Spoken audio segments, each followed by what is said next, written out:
यह पर्व पर्यूषण हमारा, जन जन को जागृत करने को आया है पर्व हमारा। यह पर्व पर्यूषण हमारा, यह पर्व पर्यूषण हमारा।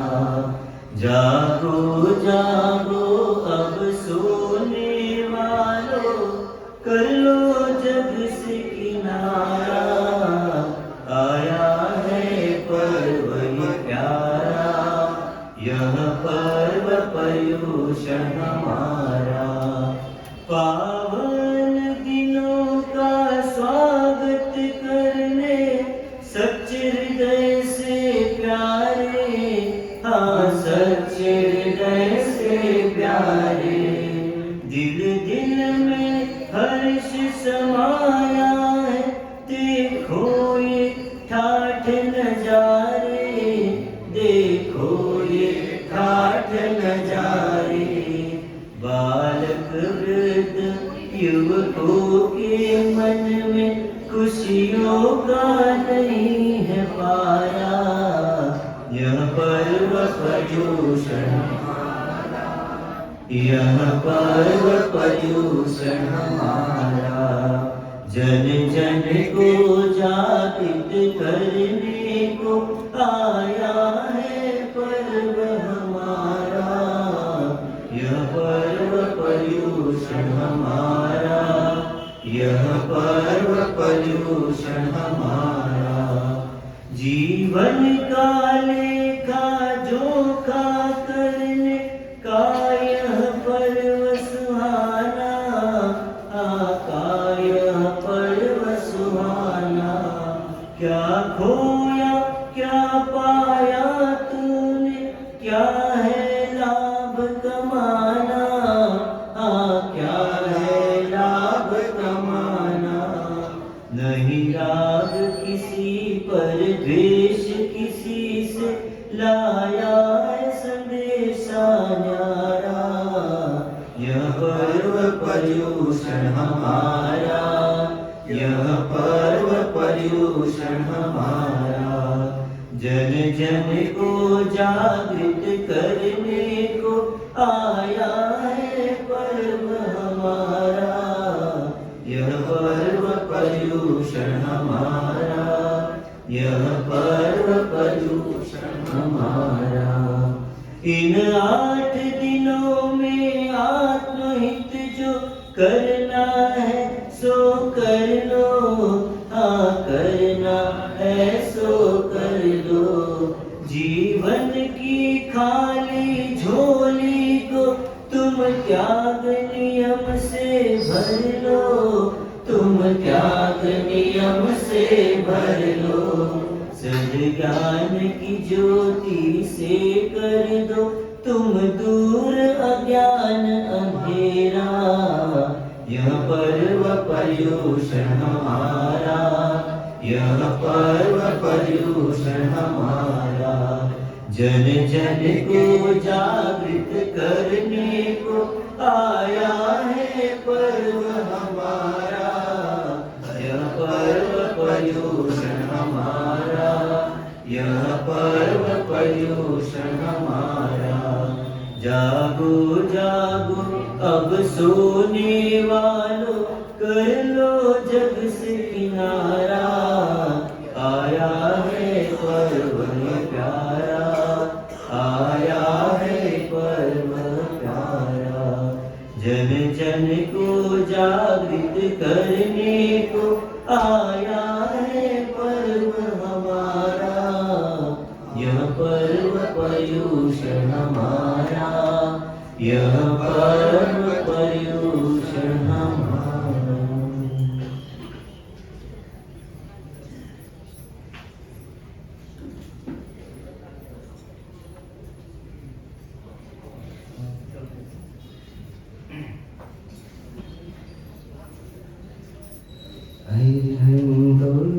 भगवंत इंद्र महिता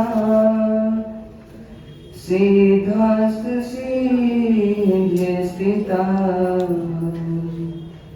आचार्य जिन शासनोन्नति करा पूज्या उपाध्याय का श्री सिद्धांत सुपाठ का मुनिवरा रत्नत्रय राधका पंचेते परमेष्टिना प्रतिदिनं कुर्वन्तु मंगलम्। जयकार जगदीश्वर परम पिता परमेश्वर शासन नायक श्रमण भगवान प्रभु महावीर स्वामी के चरणों में वंदन। अनंत रत्नदान शासन सिरताज गुरु गौतम स्वामी जी भगवान के चरणों में वंदन। खरतर गश श्रृंगार प्रातः स्मरणीय शुद्ध एवं शुद्ध बुद्ध एवं उदर पूज्य चारों ही राधा गुरुदेवों के चरणों में वंदन। खरतर गच्छाधिपति एवं समस्त आचार्य वृंदों के चरणों में भावभीनी वंदन। मम जीवन धारक मम जीवन सर्वस्व परम पूज्य परम श्रद्धेय मुझ आत्म तत्व की पहचान कराने वाले गुरु द्वैत श्री के पावन पुण्य चरणों में वंदन। पाठ पर विराजित परम पूज्य परम श्रद्धेय तपस्वी रत्न बड़े महाराज सबको वंदन। सम आदरणीय मुनि भगवान आदरणीय साध्वी जी भगवान जिन शासन अनुरागी भव्य श्रावक प्रेम श्राविका चातुर्मास काल के लगभग 40 दिन पूरे हो गए हैं। मतलब एक पड़ाव पूरा हुआ है और दूसरे पड़ाव में प्रवेश करने के पूर्व भूमिका में है। थोड़ा सा बैक जाकर के एनालिसिस करना है कि ट्रस्ट मंडल ने चातुर्मास की व्यवस्था कर दी, विहार सेवा ग्रुप वालों ने महाराज को विहार करके ले आए, प्रवचन की व्यवस्था हो गई, तपस्या निमित्त ब्याशनी की व्यवस्था, आहार आदि की व्यवस्था संघ ने कर दी। पर अब सोचना है कि इन 40 दिनों में मेरे जीवन में परिवर्तन आया कि नहीं, और आया तो कितने अंशों में आया। जैसे 40 दिन बीते हैं, अगले फिर 40 दिन बीत जाएंगे, फिर 40 दिन बीत जाएंगे, और ऐसे करके ये चातुर्मास समाप्त हो जाएगा और महाराज साहब की विदाई हो जाएगी और हमारे जीवन में वापस संसार की क्या हो जाएगी, अगवानी हो जाएगी। तो आज बहुत सुंदर दिवस हमारे जीवन में प्रारंभ हो रहा है, पर उसके पहले वापस सोच लेना है कि जीवन में परिवर्तन आने की दिशा में एक कदम आगे बढ़ा हो कि नहीं बढ़ा हो, और नहीं बढ़ा हो तो यानी वापस हमको अलर्ट कर रहे हैं, वापस सावधान कर रहे हैं कि अब वापस जेत जाओ, फिर समय आ रहा है, अपने आप को उत्साहित कर लो। आज का यह शुभ दिवस पर्वाधिराज पर्यूषण के आगमन की बेला है। पर्व हमारे बीच उपस्थित हो गया है मानो, और क्या संदेश लेकर के उपस्थित हुआ है वो तो हम अगले 7-8 दिनों में जानेंगे। पर बहुत पवित्र, बहुत पुनीत और बहुत पावन संदेश लेकर के आया है। ये ऐसा अजीज मेहमान है कि जिसने जीवन में हमारे आपके और कहते हैं अनंत ज्ञानियों के जीवन में ऐसा परिवर्तन लाया है कि जिस परिवर्तन के बाद उनके जीवन से दुख की समाप्ति हो गई। ऐसे पर्वाधिराज का आज शुभ आगमन हमारे बीच हुआ है। हमारे संसार में जितने भी मेहमान आते हैं, कहीं ना कहीं हमको भी राग रंग में लगाते हैं और हमको राग रंग में लगाते हैं। कहीं ना कहीं वो हमसे स्वार्थ साधते हैं, हम उनसे स्वार्थ साधते हैं। पर ये महामहिम ऐसे पर्वाधिराज पर्यूषण मेहमान रूप पर जरूर है, क्योंकि आते कुछ समय के लिए हैं और फिर चले जाते हैं, मानो ये मेहमान की तरह है। पर ये मेहमान ऐसे नहीं जैसे संसार के मेहमान होते हैं। ये वास्तव में हित करने के लिए आए हैं, कल्याण करने के लिए आए हैं। एक मात्र और मात्र आत्मश्रेयार्थ ये हमारे सामने उपस्थित हुए हैं। तो ऐसे कल्याण करने वाले परम मित्र का क्या करना, हर्षोल्लास के साथ, एकदम उत्साह के साथ और एकदम जागृति पूर्वक श्रद्धा के साथ क्या करना है, स्वागत करना। स्वागत उस्वाग भवन में नहीं करना है, स्वागत उपाश्रय में नहीं करना है, स्वागत मंदिरों में नहीं करना है, स्वागत हृदय में करना है। हृदय में स्वागत होगा तो ये पर्यूषण हमारे जीवन में कार्यकारी बनेगा। तो इस हेतु से हम सब सावधान हो जाएं। वर्ष में एक बार आते हैं, पर जब जब आते हैं क्या करते हैं, कहते हैं दुनिया का कुछ और काम करें नहीं करें, इस आत्मा को क्या करते हैं, झंकृत करते हैं, उसको परिवर्तित करने के लिए निमित्त देते हैं। कौन? ये पर्वाधिराज पर्यूषण। परमात्मा चले गए, ये संयोग नहीं मिल पाया कि हम उनको भी देख सके, पर परमात्मा का अधिष्ठित गंधर्व के द्वारा बनाया गया ये पर्व आज हमारे सामने है। हमारा पुण्य के इस पर्व के माध्यम से अभी भी हम आगे बढ़ सकते हैं। तो क्या करना? तो जागृत हो जाना। जागृत किससे होना? तो कहते मोह की दुनिया से थोड़ा समय के लिए जागृत हो जाए। जो संसार हम जी रहे ढर्रे से, उस ढर्रे के संसार को थोड़ा छोड़ दें, थोड़ा देर के लिए उससे रुक जाएं और क्या करें, अपनी आत्मा की दुनिया में आ जाएं। परमात्मा से अपना रिश्ता बनाने के लिए आज ही पहला दिन आप हम सबके लिए उपस्थित हुआ है कि अब मुझे संसार के रिश्ता है जो अभी तक मैंने निभाए आए हैं, उससे थोड़ा विराम लेकर के देव गुरु धर्म और देव गुरु धर्म के माध्यम से अपनी आत्मा से रिश्ता जोड़ना है। ये पर्वाधिराज की क्या महिमा है, सब इधर सुनेंगे सामने, इधर उधर मत देखे क्योंकि बहुत देख दिया इधर उधर, सब सामने देखे मुझे। वहां बैठ जाए, बाद में आपसे ले लेंगे। कपिल कैसे ले ले, अभी मत दो किसी को भी, बाद में देना प्रवचन के लिए। पर्वाधिराज पर्यूषण की महिमा कैसी है? तो कहते हैं ये एक ऐसा पर्व है कि जिसमें सब लोग आते हैं। सारे संघ में जहां भी ये पर्व जब आता है तो सारे लोग इकट्ठा हो जाते हैं। कौन कौन आते हैं इस पर्व में? तो जो साल भर धर्म करते हैं, आराधना करते हैं, प्रतिक्रमण, पूजा, सामायिक विधि विधान, तप आदि करते हैं, वो तो आते ही हैं। पर जो महीने महीने में कभी कभी संडे को मंदिर आते हैं, उपास्य आते हैं, संडे कभी कभी धर्म कर लेते हैं 1-8 घंटे के लिए, ऐसे लोग भी इस पर्व में आ जाते हैं। और कौन से लोग आते हैं? ऐसे लोग भी इस पर्व में आते हैं जो सिर्फ उठावने के समय धर्म स्थल में आते हैं, उपास्य में आते हैं, जब उठावने का समय आता है। ऐसे लोग भी इन 8 दिवस में क्या आ जाते हैं, पर्व के दिन में यहाँ आते हैं। और उठावने को छोड़ो, जो सिर्फ मात्र 8 दिन ही जिनके लिए धर्म बना है, ऐसे भी कुछ लोग हैं हमारे संघ में जो सिर्फ 8 दिन ही धर्म करते हैं, क्योंकि वो बहुत बड़े धर्मात्मा होते हैं। तो ऐसे लोग भी इस पर्व में आसानी से आ जाते हैं, मानो खींचे चले आते हैं। ऐसे इस पर्व का क्या है, मानो इतना जबरदस्त वर्चस्व है कि सारा संघ एकत्रित होकर के पर्व मनाता है। बरसों से चली आ रही परिपाटी। कभी पूछे किसी ज्ञानी से कि पर्व पर्यूषण कब से बन रहे हैं, तो ज्ञानी बोलेंगे अनादि से बन रहे हैं। अनादि से मतलब कब से बन रहे हैं? तो कहते हैं इसकी आदि नहीं है, ये शुरुआत कब से हुआ है इसकी कोई लिमिट नहीं है। ज्ञानी देखते जाएंगे और 10 24 उसके 24 से पूर्व ये पर्व पर्यूषण की प्रथा चलती आ रही है।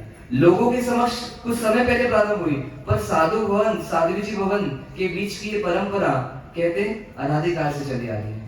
ऐसा ये पर्व प्राचीनतम तो है ही, पर किसके द्वारा उपदिष्ट है? तो कहते स्वयं तीर्थंकर परमात्मा और उनके शिष्य गंधर्व भवन और उनके बाद आचार्य भवन, ऐसी परंपरा से ये पर्व हमको क्या मिला है, आज मिला है।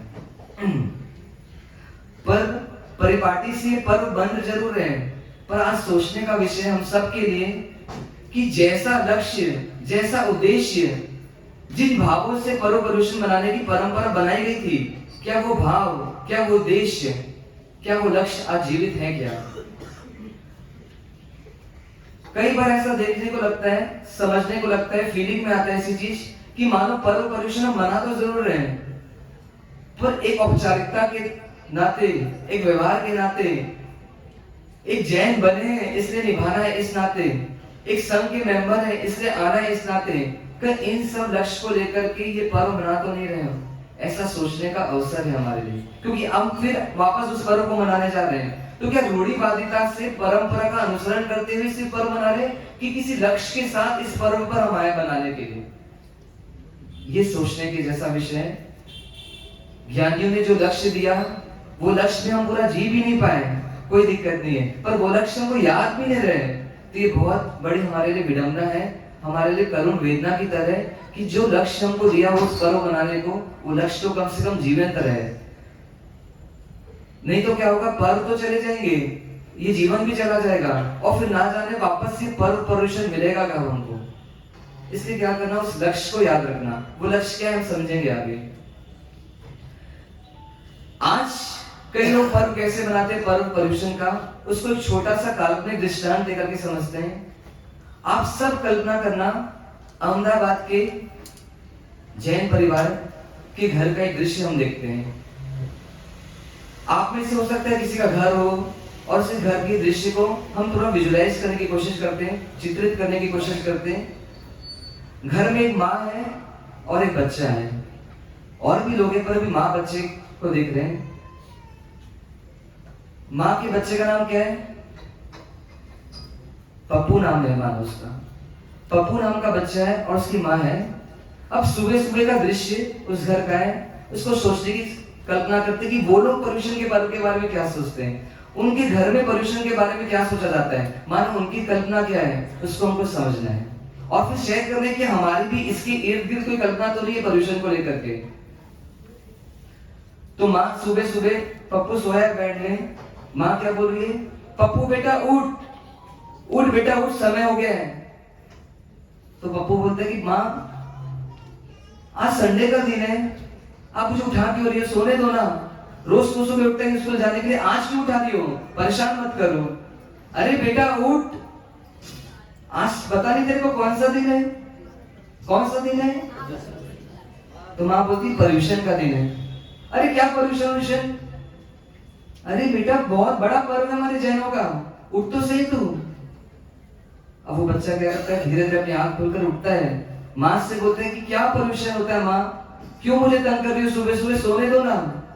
अरे बेटा तुझे पता नहीं, जैन लोग हैं हम, और जैनों का ये मुख्य पर्व होता है कौन सा? पर्यूषण पर्व। तूने देखा नहीं मंदिरों में लाइट लगी हुई है, उपास्य कितने सजे हुए हैं। तो आज तेरे को तैयार होकर के जल्दी से मंदिर जाना है। पर माँ ये तो बताओ कि पर्यूषण में होता क्या है, मुझे तो यही नहीं पता। आप लोगों को पता है ना पर्यूषण में क्या होता है? वो बेटा किससे पूछ रहा है? अपनी मम्मी से। वो पप्पू पूछ रहे मम्मी से कि पर्यूषण में क्या होता है, पहले आप ये बताओ, फिर मैं जाऊंगा मंदिर। अब रही मम्मी आज के जमाने की, मम्मी को भी पता है कि नहीं पता मालूम नहीं, पर अब बच्चे ने पूछा है तो कुछ ना कुछ तो बोलना पड़ेगा। तो मम्मी क्या बोलती है? क्या बोलती मम्मी? क्या बोलोगे आप मम्मी ने? बेटे पूछेगा कि पर्यूषण क्या होता है तो धर्म ध्यान करने का दिन, तो धर्म ध्यान करने का दिन है पर्यूषण। इससे बेटा मान जाएगा क्या?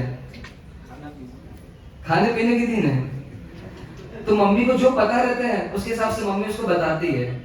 क्या बोलती मम्मी? अरे तुझे पता नहीं पप्पू, पर्यूषण तो ऐसा दिन है जिसमें हमारा जो सबसे फेवरेट चीज है, ऐसा आलू प्याज, उसका क्या करना पड़ता है हमको? त्याग करना पड़ता है, मतलब हमको छुड़ा दिया जाता है। और आलू प्याज ही नहीं छोड़ा जाता, इन 8 दिनों में तो क्या होता है बेटा, हरी सब्जी भी खाने को मना करते हैं। कौन लोग? हमारे गुरु लोग। और फिर वो सूखी सब्जी खाना पड़ता है, मोगर, गट्टा, सांगरी, केर, और ऐसा करके हमारे को ये 8 दिन निकालना पड़ता है। तो 8 दिन निकालने में इतनी हालत खराब हो जाती, वो सब्जी सूखती नहीं है, मेरा शरीर भी क्या होता है, सूख जाता है। तो बेटा बोलता अच्छा मम्मी ऐसा होता है पर्यूषण में, और क्या होता है? तेरे दादाजी है ना जो, और तेरे पिताजी हैं और तेरी दादी है ना, वो लोग रात को नहीं खाते बेटा, और वो लोग रात को नहीं खाते तो फिर हमको भी क्या करना पड़ता है? रात्रि भोजन का त्याग करना पड़ता है। अब सुबह तो शाम तक तो खा सकते हैं, अब रात को इतनी भूख लगती है, पर क्या करिए पर्यूषण आ जाता है ना, इसलिए हम रात को खा नहीं पाते। और इसके कारण हमारा होटल जाना, मूवी जाना, सिनेमा जाना सब बंद हो जाता है। तो ये पर्व में ऐसा क्यों हो रहा है मम्मी? पर्व में तो खुशियां होती ना, और क्या होता है बताओ, मुझे समझ नहीं आ रहा है अभी। वो पप्पू क्या हो रहा है, क्यूरियोसिटी से पूछ रहा है। फिर मम्मी क्या बोलती है? बेटा ये 8 दिन ना जबरदस्त चीज होती है, तू जब भी मंदिर जाएगा देखना एक चीज देखेगी तेरे को। कौन सी चीज? जो हमारे समाज की जितनी भी लेडीज होती है ना, लेडीज मतलब श्राविका वर्ग, वो क्या होती है, एकदम तैयार होकर के आती है, बहुत सज धज कर मंदिर आती है, और मंदिर में परमात्मा को कम देखती है और एक दूसरे को क्या करती है, ज्यादा देखती है। मानो एक फैशन शो चलता है, एक के बाद एक लेडीज आती है और अपना अपना फैशन शो करके मानो जाती है। अच्छा ऐसा भी होता है, पर्यूषण में ऐसा होता है? बोले हाँ बेटा ऐसा होता है। और क्या होता है पर्यूषण में, बताओ सब और क्या होता है? वो बेटा पूछ रहे हैं पप्पू, अगर आप पप्पू तो आप ही पूछ रहे हो अपनी मम्मी से क्या होता है? तो बोलती इसमें एक जबरदस्त चीज और होती है बेटा, 8 दिन एक कॉम्पिटिशन चलता है। कौन सा कॉम्पिटिशन मम्मी? तो बोलते भूखे रहने का कॉम्पिटिशन। कोई 1 दिन भूखा रहता है, कोई 2 दिन, कोई 3 दिन, और तो और कोई 8-8 दिन तक भूखे रहता है। और मानो कॉम्पिटिशन जैसा एक जंग छिड़ जाती है। अच्छा, 8-8 दिन तक भूखे रह जाते हैं लोग। बोलते हाँ बेटा ऐसा होता है यहाँ पे। पर एक चीज बहुत अच्छी होती है पप्पू, जो मुझे बहुत पसंद आती है। मम्मी बोली मुझे बहुत पसंद आती है, जो तेरी दादी है ना, दादी, वो 8 दिन ना अधिकतर समय मंदिर में और उपासना में रहती है। तो रोज रोज की जो किचकिच होती है ना, उससे हमारे को क्या होती, राहत मिल जाती थोड़ा। अरे ये तो बहुत जबरदस्त चीज हुई मम्मी। पर फिर भी मम्मी को समझ नहीं आ रही कि इसमें नया क्या होता है। ये तो सब ऐसा ना दुख की चीजें हैं, खाना नहीं, पीना नहीं।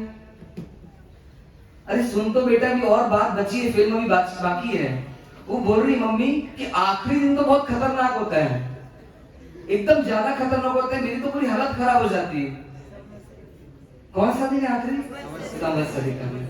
इतना खतरनाक होता है कि 3-3 घंटे वहां पे भूखे बैठे रहना पड़ता है, शाम को 5 से लेके 8-9 बजे तक। और ना जाने वहां पे वो लोग क्या क्या बोलते हैं, गुरु लोग और कुछ बुढ़े लोग, कौन सी भाषा में बोलते हैं, फ्रेंच में बोलते हैं, मारवाड़ी में बोलते हैं, इंग्लिश बोलते हैं, समझ नहीं आता। पर 3 घंटे भूखे गर्मी में बैठना पड़ता है हमको।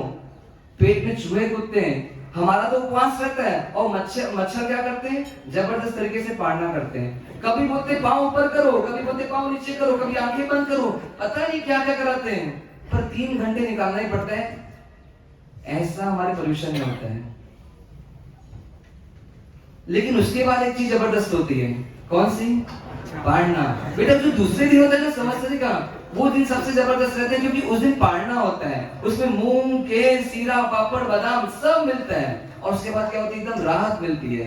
फिर लगता है कि अब पोल्यूशन मना। अभी 8 दिन तो लगता नहीं था पोल्यूशन बन गया, तो अब लगता है कि मानो अब त्योहार आया वास्तव में। पप्पू बोलते हैं मम्मी को समझ नहीं आ रही आपकी बात, कोई पर्व में ऐसा थोड़ा ना होगा, ये तो पनिशमेंट जैसी चीज हो गई है। आप कुछ और बताओ, शायद आपको जानकारी नहीं है, मेरे को ऐसा लगता है। तो मम्मी बोलती चल बेटा, मेरे को तो इतना ही पता है सब, अब इसके बाद तेरे को कुछ जानना है तो तू ओसवाल भवन जा। वहां पे कौन है? महाराज सर लोग आए। वो महाराज सर लोग बताएंगे कि वास्तव में पोल्यूशन यानी क्या होता है।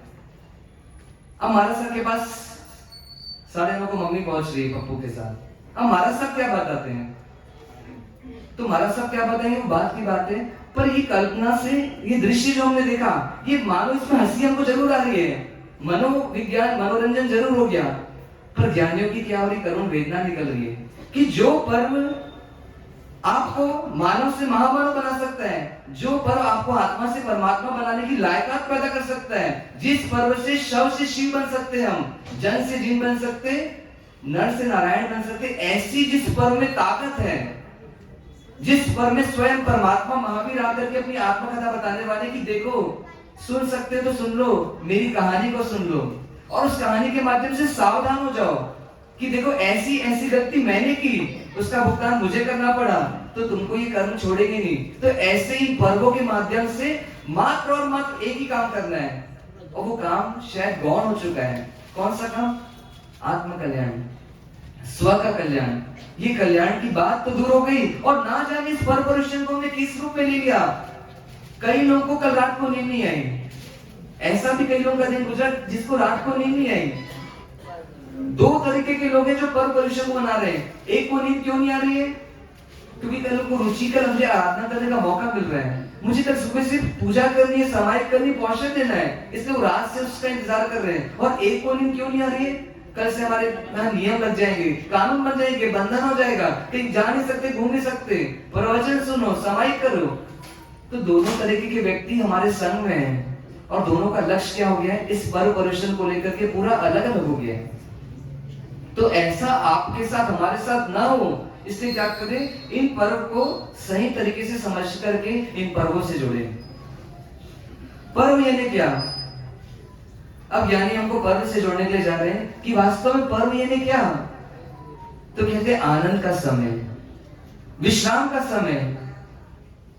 पर्व भारत में बहुत मुख्यता से बनाए जाते हैं। कहते भारत में 365 दिन होते हैं, दिन कम होते हैं और पर्व के दिन ज्यादा होते हैं। हर 2-4 दिन में कुछ ना कुछ पर्व भारत में आते रहते हैं, कभी हिंदुओं के, कभी मुसलमान के, कभी जैनियों के, कभी महेश्वरियों के। ऐसे पर्वों की दुनिया कौन है, नगरी कौन है? भारत नगरी है मालूम। ये पर्व का उद्देश्य क्या होता है, क्यों पर्व को लाया जाता है बीच में? तो ज्ञानी या हमारे जो पूर्वज हैं वो हमको बता रहे हैं कि जीवन जब जीते जीते एक घर्रे में हम जब जीते हैं तो क्या होता है, आनंद कम होने लगता है, उत्साह कम होने लगता है, एनर्जी कम होने लगती है, अंदर का जो ओज है वो कम होने लगता है, व्यक्ति के जीवन में ठहराव आने लगता है, एक बोरियत महसूस होने लगती है। तब ज्ञानी और पूर्वज क्या करते हैं, बीच बीच में पर्वों को लाते हैं ताकि हम पुनः क्या हो जाए, वापस उत्साहित हो जाए, वापस आनंदित हो जाए और जीवन में बीच में ब्रेक ले लेकर के क्या करें, अपने आप को वापस ठीक कर लें। ये पर्व मानो स्पीड ब्रेकर की तरह है। स्पीड ब्रेकर क्या करते हैं, स्पीड से गाड़ी आ रही है तो क्या होती है, थोड़ी देर के लिए थम जाती है कुछ समय के लिए। तो ऐसी जो जीवन चल रहा है आपाधापी में, जो जीवन एकदम भाग रहा है हमारा, जिसमें मरने की भी फुर्सत नहीं है, हमको जीने की तो फुर्सत है नहीं, मरने की भी फुर्सत नहीं है, और मरने के बाद किसी को हमारे लिए फुर्सत नहीं है, ऐसी जीवन शैली से कुछ समय के लिए ब्रेक लगाने के लिए कौन आते हैं, ये पर्व आते हैं। ये पर्व मानो पेट्रोल पंप की तरह है। पेट्रोल पंप यानी क्या, जहाँ पे पेट्रोल भरा जाता है, गाड़ी स्पीड से आती है पर पेट्रोल पंप में आकर क्या करती है, रुकती है, अपने आप को वापस चार्ज करती है, मतलब वापस एनर्जी लेती है वो गाड़ी और फिर आगे बढ़ती है। तो ऐसी जीवन को जीते हुए, कुछ समय के लिए विराम देते हुए, अपनी दुनिया से थोड़ा अलग हट करके अपने आनंद को वापस उठाने के लिए कौन आते हैं, कहते हैं पर्व आते हैं। भारतीय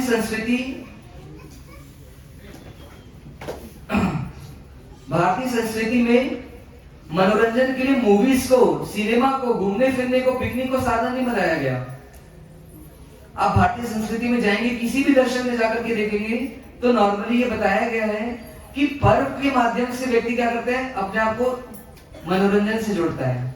चाहे होली हो, चाहे दीपावली हो, चाहे रक्षाबंधन हो, हर पर्व में व्यक्ति को ये उद्देश्य दिया गया कि आप सब चीज भूल जाओ कुछ समय के लिए और वापस क्या करो, मिलजुल करके आनंद से रह लो।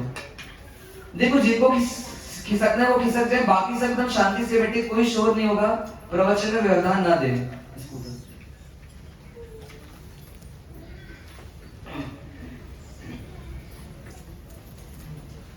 दो तरीके के पर्व होते हैं, लौकिक पर्व और लोकोत्तर पर्व। लौकिक पर्व वो होता है जिसमें हम खुशियां तो चाहते हैं पर खुशियों के लिए क्या करते हैं, बाहर में कुछ प्रयास करते हैं। नए कपड़े पहन लो, कुछ मिष्ठान खा लो, कुछ घूम लो, कुछ फिर लो, कुछ सजा लो और इस तरीके से क्या करो, कुछ समय खुशी होने का प्रयास करो। ऐसा उद्देश्य लौकिक पर्व में होता है।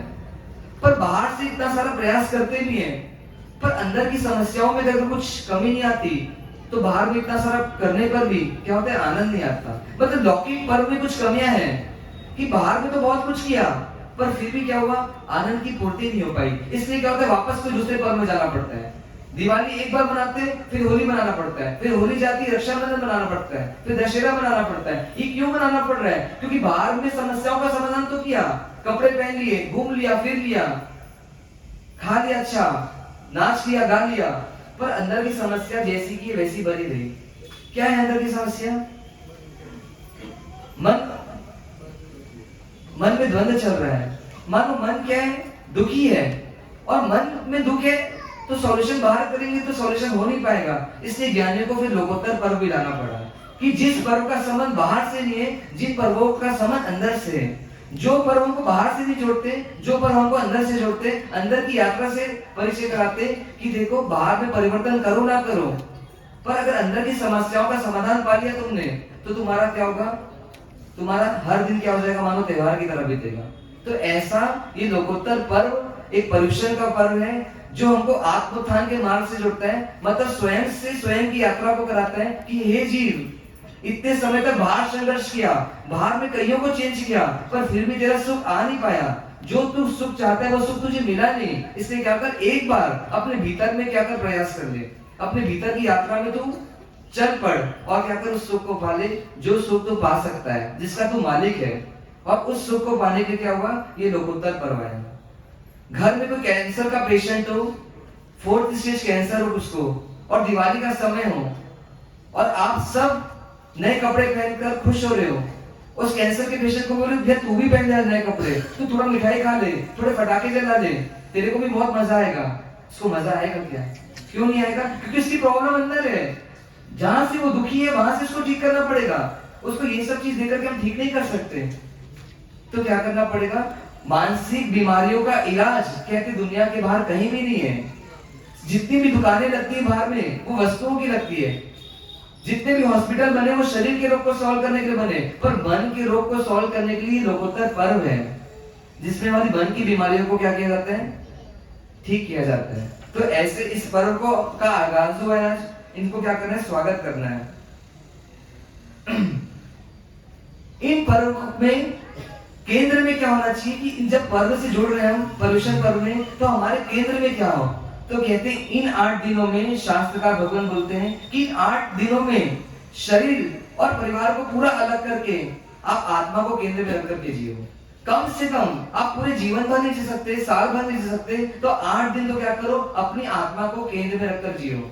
मतलब आत्मा के लिए जो जरूरी है वो काम आप करो, आत्मा का हित जिसमें वो कार्य आप करो, आत्मा का सुख जिसमें वो कार्य आप करो। ऐसे आत्मा को केंद्र में रख करके क्या करना है, इस पर्व को मनाना। तो जब 8 दिनों में पूजा करेंगे तो पूजा संसार में करते, पर इन 8 दिनों में हमको क्या लक्ष्य बनाना पूजा करने का, तो कहते हैं ज्ञानी कि जब पूजा करने जाए परमात्मा की, तो परमात्मा को देख करके ये भान हो जाए कि मैं भी कैसा हूं, मैं परमात्मा के समान हूं। मतलब अपनी आत्मा को परमात्मा से जोड़ दे और अपनी आत्मा को परमात्मा तुल्य मान दे। इस तरीके से जब पूजा होगी तो वो पूजा क्या होगी, मानो वो आत्म कल्याण में सहयोगी बनेगी। जब व्रत करें, उपवास आदि करें, तो उपवास सिर्फ शरीर से ना करें, उपवास कषायों का भी करें। तब करें तो इच्छा सिर्फ आहार की ना छोड़े, जो अंदर में कषायों की इच्छा चल रही है, मान की इच्छा चल रही है, क्रोध करने की इच्छा चल रही है, लोभ की इच्छा चल रही है, इन इच्छाओं का भी क्या करें, त्याग करें, क्योंकि ये इच्छाओं को दुखी करती है। और जब प्रतिक्रमण करें तो दृष्टि स्थापनाचार्य में भी हो और दृष्टि अंदर भी हो कि ये आत्मा ने क्या क्या गलतियां की, और इन गलतियों को अगर नहीं निकालूंगा तो इसका क्या परिणाम आएगा। तो चक्षुषी स्थापनाचार्य में ना हो, एक चक्षु हमारे भीतर भी हो जो ज्ञान हमको दे कि मेरी क्या क्या गलतियां चल रही, मुझे उस गलतियों को सुधारना है। मतलब आत्म केंद्रित पुरुषार्थ तो ये 8 दिनों में, शरीर केंद्रित पुरुषार्थ ना हो। अब ये पर्युषण शब्द का मतलब क्या होता है, इस पर आते हैं। पर्युषण शब्द कैसे बनाए, तो ज्ञानी यहाँ पर शास्त्रकार भगवान अष्टानी का प्रवचन में शब्दार्थ करते हैं कि परि प्लस उषण। पर्युषण शब्द कैसे बना है, तो परि और उषण ये दो शब्द मिलकर के जब संधि होती है तो पर्युषण शब्द बनता है। कोई इसका मतलब बताएगा कि पर्युषण मतलब क्या। हाँ बताइए।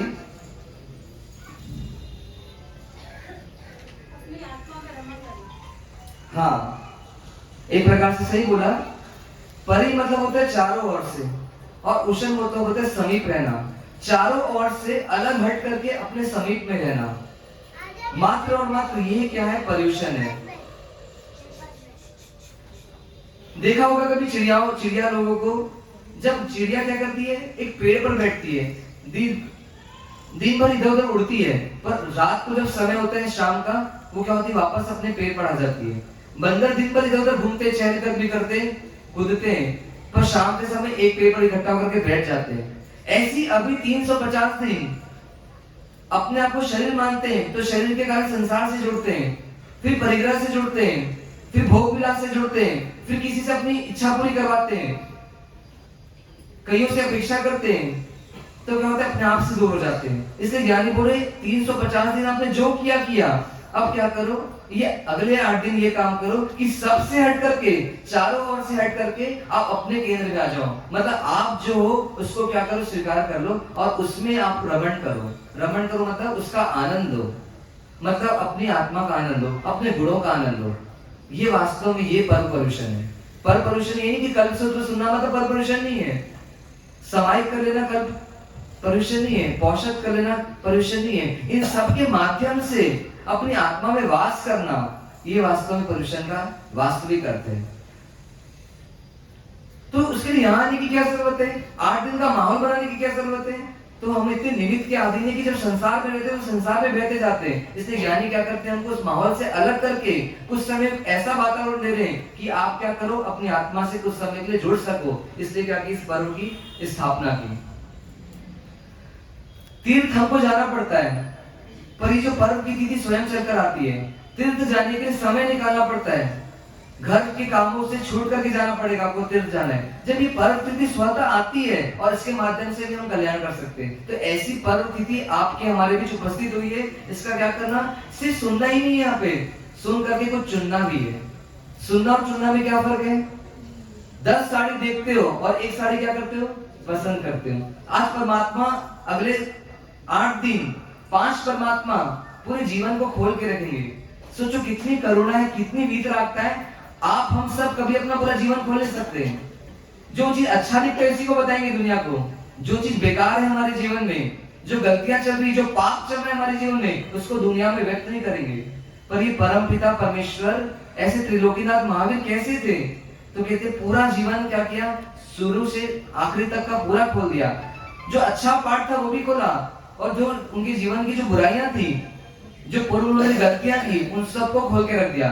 तो उससे उसको सुनना नहीं है, वो इसलिए सुना रहे कि हम क्या करें, आगे वो गलतियां ना करें।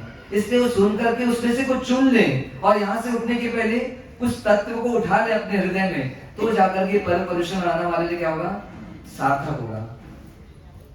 तो अब पर्युषण के पर्व के दौरान कुछ कर्तव्यों की अष्टांगिका प्रवचन के माध्यम से मैंने 2 दिन पूर्व चर्चा की थी कि श्रावक को वास्तव में जब ये पर्व मना रहा है तो कौन कौन से कर्तव्य करने योग्य हैं। तो 4-5 कर्तव्यों की हमने चिंतन कर चुके थे, कुछ लोग उसको सुन रखे, कुछ नए हैं भी यहाँ पे।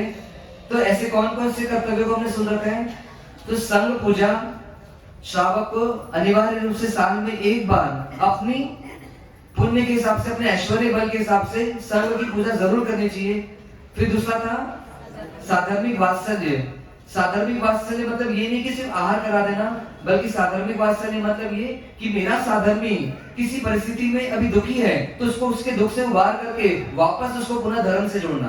क्योंकि जब व्यक्ति के जीवन में दुख आता है तो धर्म पहले छूटता है। इसलिए क्या करूं, मेरा पुण्य जबरदस्त है तो मैं अपने पुण्य का यूज मेरे साधर्मिक भाई के लिए करूं, क्योंकि हो सकता है कि आज वो नीचे है, कल के दिन मेरा पाप का उदय आएगा और मैं नीचे गिरूंगा तो कोई साधर्मिक मुझे ऊपर उठाएगा। तो ऐसे में अपना लाभ जान करके उस साधर्मिक की क्या करूं, भक्ति करूं। ये दूसरे कर्तव्य आपको बताया गया। तीसरा कर्तव्य तीर्थ यात्रा। तो साल में कम से कम एक बार क्या करना चाहिए, श्रावक को तीर्थ की यात्रा करनी चाहिए। महोत्सव पूर्वक कर सके तो सबसे बेस्ट, नहीं तो कम से कम कोई हमारे प्राचीन तीर्थों की यात्रा एक बार मिनिमम साल में जरूर करनी चाहिए। फिर आगे स्नात्र महोत्सव।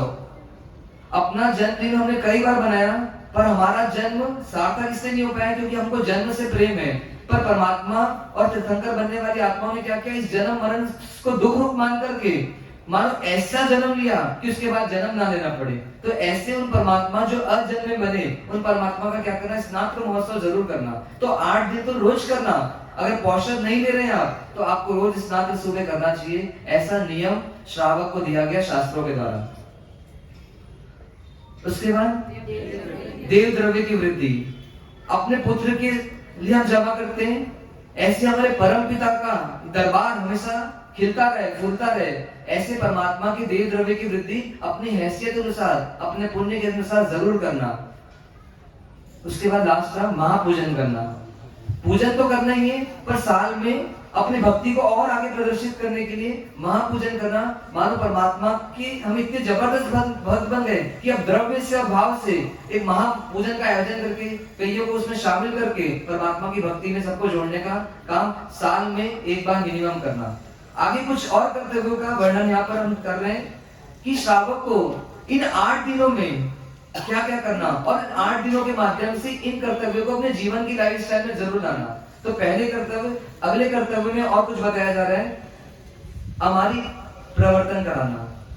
अमारी का शब्द का मतलब क्या, मारी मतलब होता है मारना, हिंसा करना, किसी के प्राणों का वध करना, किसी को दुखी करना। तो अमारी का मतलब क्या होगा, अ मतलब होता है नहीं, तो नहीं मारना मतलब अहिंसा करना।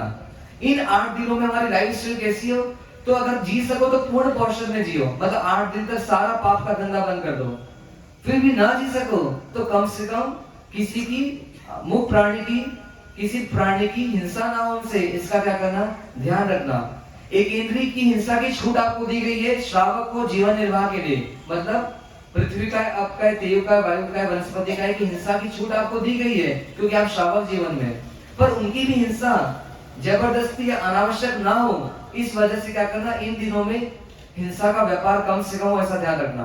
और बेंद्री से लेकर पंचेंद्री जीव की हिंसा तो करनी ही नहीं है आपको, इन 8 दिनों में ही नहीं। कहते पूरे जीवन भर श्रावक को बेंद्री से लेकर पंचेंद्री जीव की हिंसा का अधिकार नहीं दिया गया। क्यों नहीं दिया गया?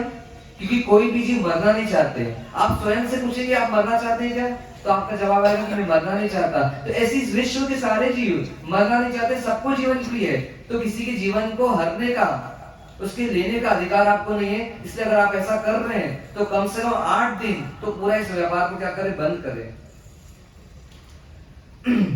शास्त्रों में वर्णन आता है कुमारपाल महाराजा का। 1200 साल पहले हुए कुमारपाल महाराजा, 800-900 साल पहले, 600-7 साल पहले हुए हैं ये कुमारपाल। हेमचंद्राचार्य जी के शिष्य बने। कहते ये शिवोपासक थे, मतलब अजैन थे। पर जब जैन धर्म मिला तो अहिंसा इतनी जबरदस्त इनके जीवन में आई। क्या उदाहरण मिलते हैं उनके जीवन में? कहते 120 दिन मतलब चातुर्मास के 4 महीने हरि वनस्पति का पूरा त्याग रहता था उनके आहार में।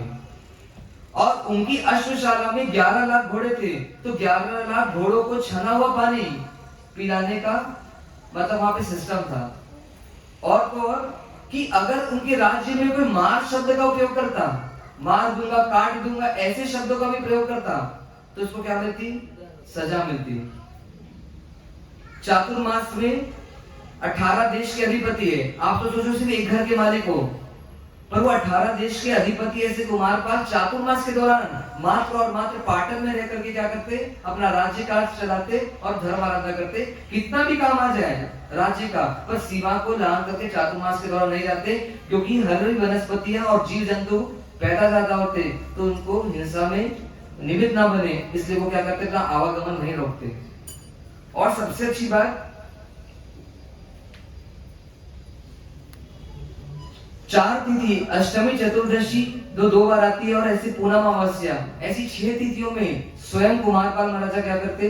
पौषध व्रत को अंगीकार करके पूर्ण अहिंसा को त्याग करके जीवन जीते। ऐसा भी उदाहरण आते हैं उनके जीवन का कि एक कोई सेठानी, उनके करीब के रिश्तेदार, जिन्होंने जुआ निकाल करके जू को मार दिया, तो क्या किया? उनको दंड दिया, और दंड के स्वरूप उनको ये दंड दिया कि एक पूरा जिनालय क्या करना है, उसका निर्माण आपको करना है। ऐसा दंड दिया, मतलब इतनी क्या थी, करुणा थी, अहिंसा के प्रेमी। ऐसे हमारी प्रवर्तन का एग्जाम्पल शास्त्र में बहुत में मिलता है। और ऐसी वर्तमान में भी देखा जाए तो ऐसे कई आचार्य भगवान थे जो अहिंसा को अपने रग रग में बसा कर रखे।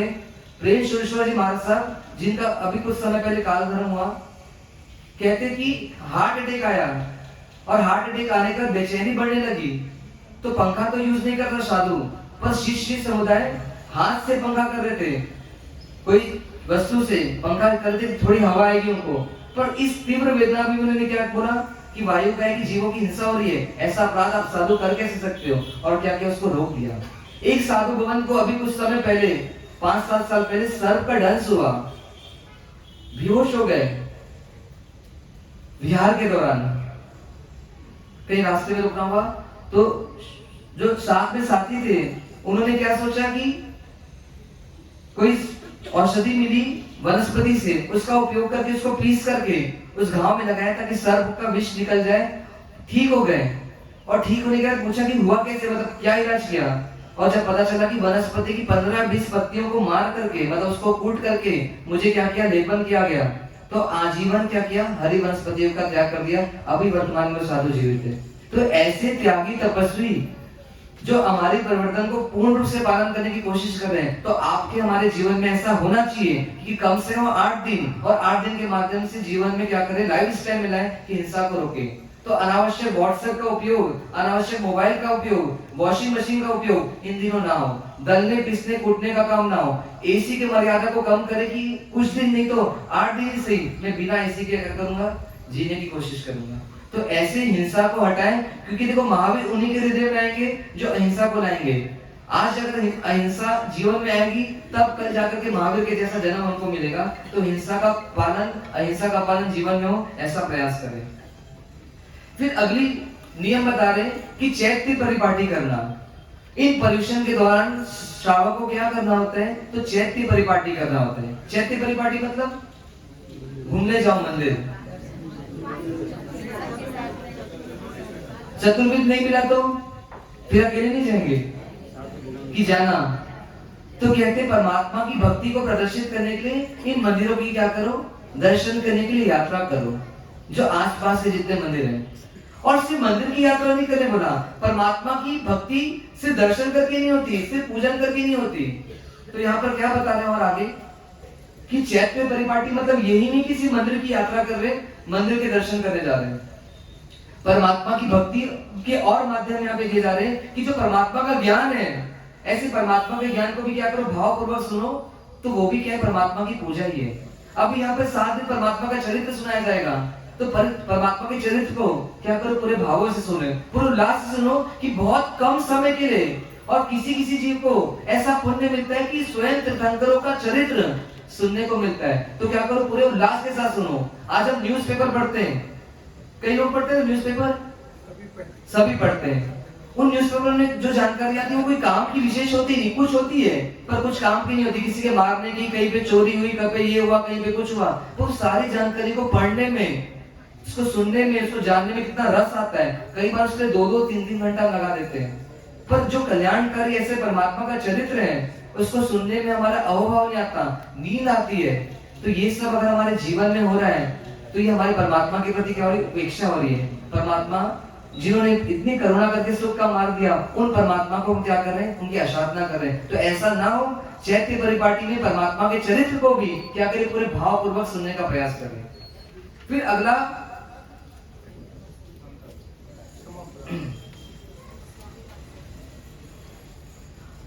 यहाँ पर और बताया जा रहा है, अठम तप करें। ऐसे तो 8 दिन पूरी तपस्या करनी चाहिए, 8 दिन उपवास के साथ बिताना चाहिए, पोषण के साथ बिताना चाहिए, पर न भी हो सके तो अपना सामर्थ्य बल, अपने शरीर का बल इतना जागृत करें, अपना शौर्य इतना जागृत करें कि एक अठम तप जरूर कर सके हम। क्या फल आता है अठम तप का? तो शास्त्रों में वर्णन आता है कि अगर सम्यक पूर्वक मतलब सम्यक दर्शन के साथ कोई एक नौकासी भी हम करते हैं, तो कहते हैं 100 वर्ष की नरक की आयुष्य क्या होती है, नरक के जो कर्म होते हैं उनका नाश होता है। पोरसी करते हैं सम्यक दर्शन के साथ तो 1000 वर्ष के नरक के कर्म क्या होते हैं, कट जाते हैं। और कहते हैं ऐसी एकादशा करते तो 10 लाख वर्ष के, और ऐसे उपवास करते हैं तो 10,000 करोड़ वर्ष के कर्म क्या होते हैं, कटते हैं नरक के, सम्यक दर्शन के साथ अगर करते हैं। तो ऐसे अगर अठम करते हैं मतलब परमात्मा के ऊपर पूर्ण श्रद्धा करके, देव गुजरों के ऊपर पूर्ण आस्था करके, अपने आत्म कल्याण के हेतु से कोई अगर जीव अठम करता है, तो कहते हैं 10 लाख करोड़ वर्ष की नरक की वेदना क्या होती है, कट जाती है। तो ऐसे अठम के तप को क्या करना, जीवन में साल में एक बार इन पर्युषण के दौरान जरूर करना। क्या होता है अठम, कोई बताएगा? 3 उपास, 3 उपास कर लो, अठम हो गया। 8 बार आहार का त्याग करना अठम है। 3 उपास करना अठम नहीं है, 8 बार आहार का त्याग करना है। कैसे होता है पता है? श्रावक को अठम कैसे होता है, तो पहले दिन एकादशा, दूसरे दिन उपवास, तीसरे दिन उपवास, चौथे दिन उपवास और 5वें दिन वापस एकादशा। तो इसमें 8 बार के आहार का त्याग कैसे होता है सुनना। 3 दिन उपवास हुए तो उसमें 2 बार के आहार का त्याग हुआ, 6 बार के आहार का त्याग। और पूर्व में एकादशा किया तो 1 टाइम आहार का त्याग हो गया, और बाद में जब पारणा किया तो वापस 1 बार आहार का त्याग हुआ। ऐसे टोटल 8 बार आहार का जो त्याग करते हैं उनको बोलते हैं वो अठम करते हैं। पर अभी हम क्या करते हैं, 3 दिन 13 चालू करने पहले खूब खाते, शाम तक 7:16 तक खाते रहो, क्योंकि 3 दिन तक नहीं खाना है। और उसके बाद पारणा में वापस 7 बजे से क्या करो, खाना चालू करो। तो ये अठम का स्वरूप वास्तविक नहीं है, आपको 8 बार आहार का त्याग करना है, और ऐसे अठम तप से फिर वास्तविक लाभ होगा। क्यों अठम तप कराया जाता है?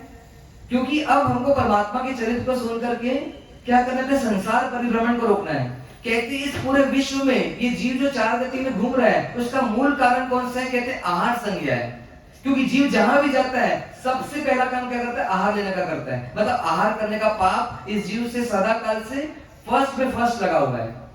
तो इस आहार संज्ञा को कम करने के लिए क्या कराया जा रहा है, आपको अठम तप की आराधना कराई जा रही है।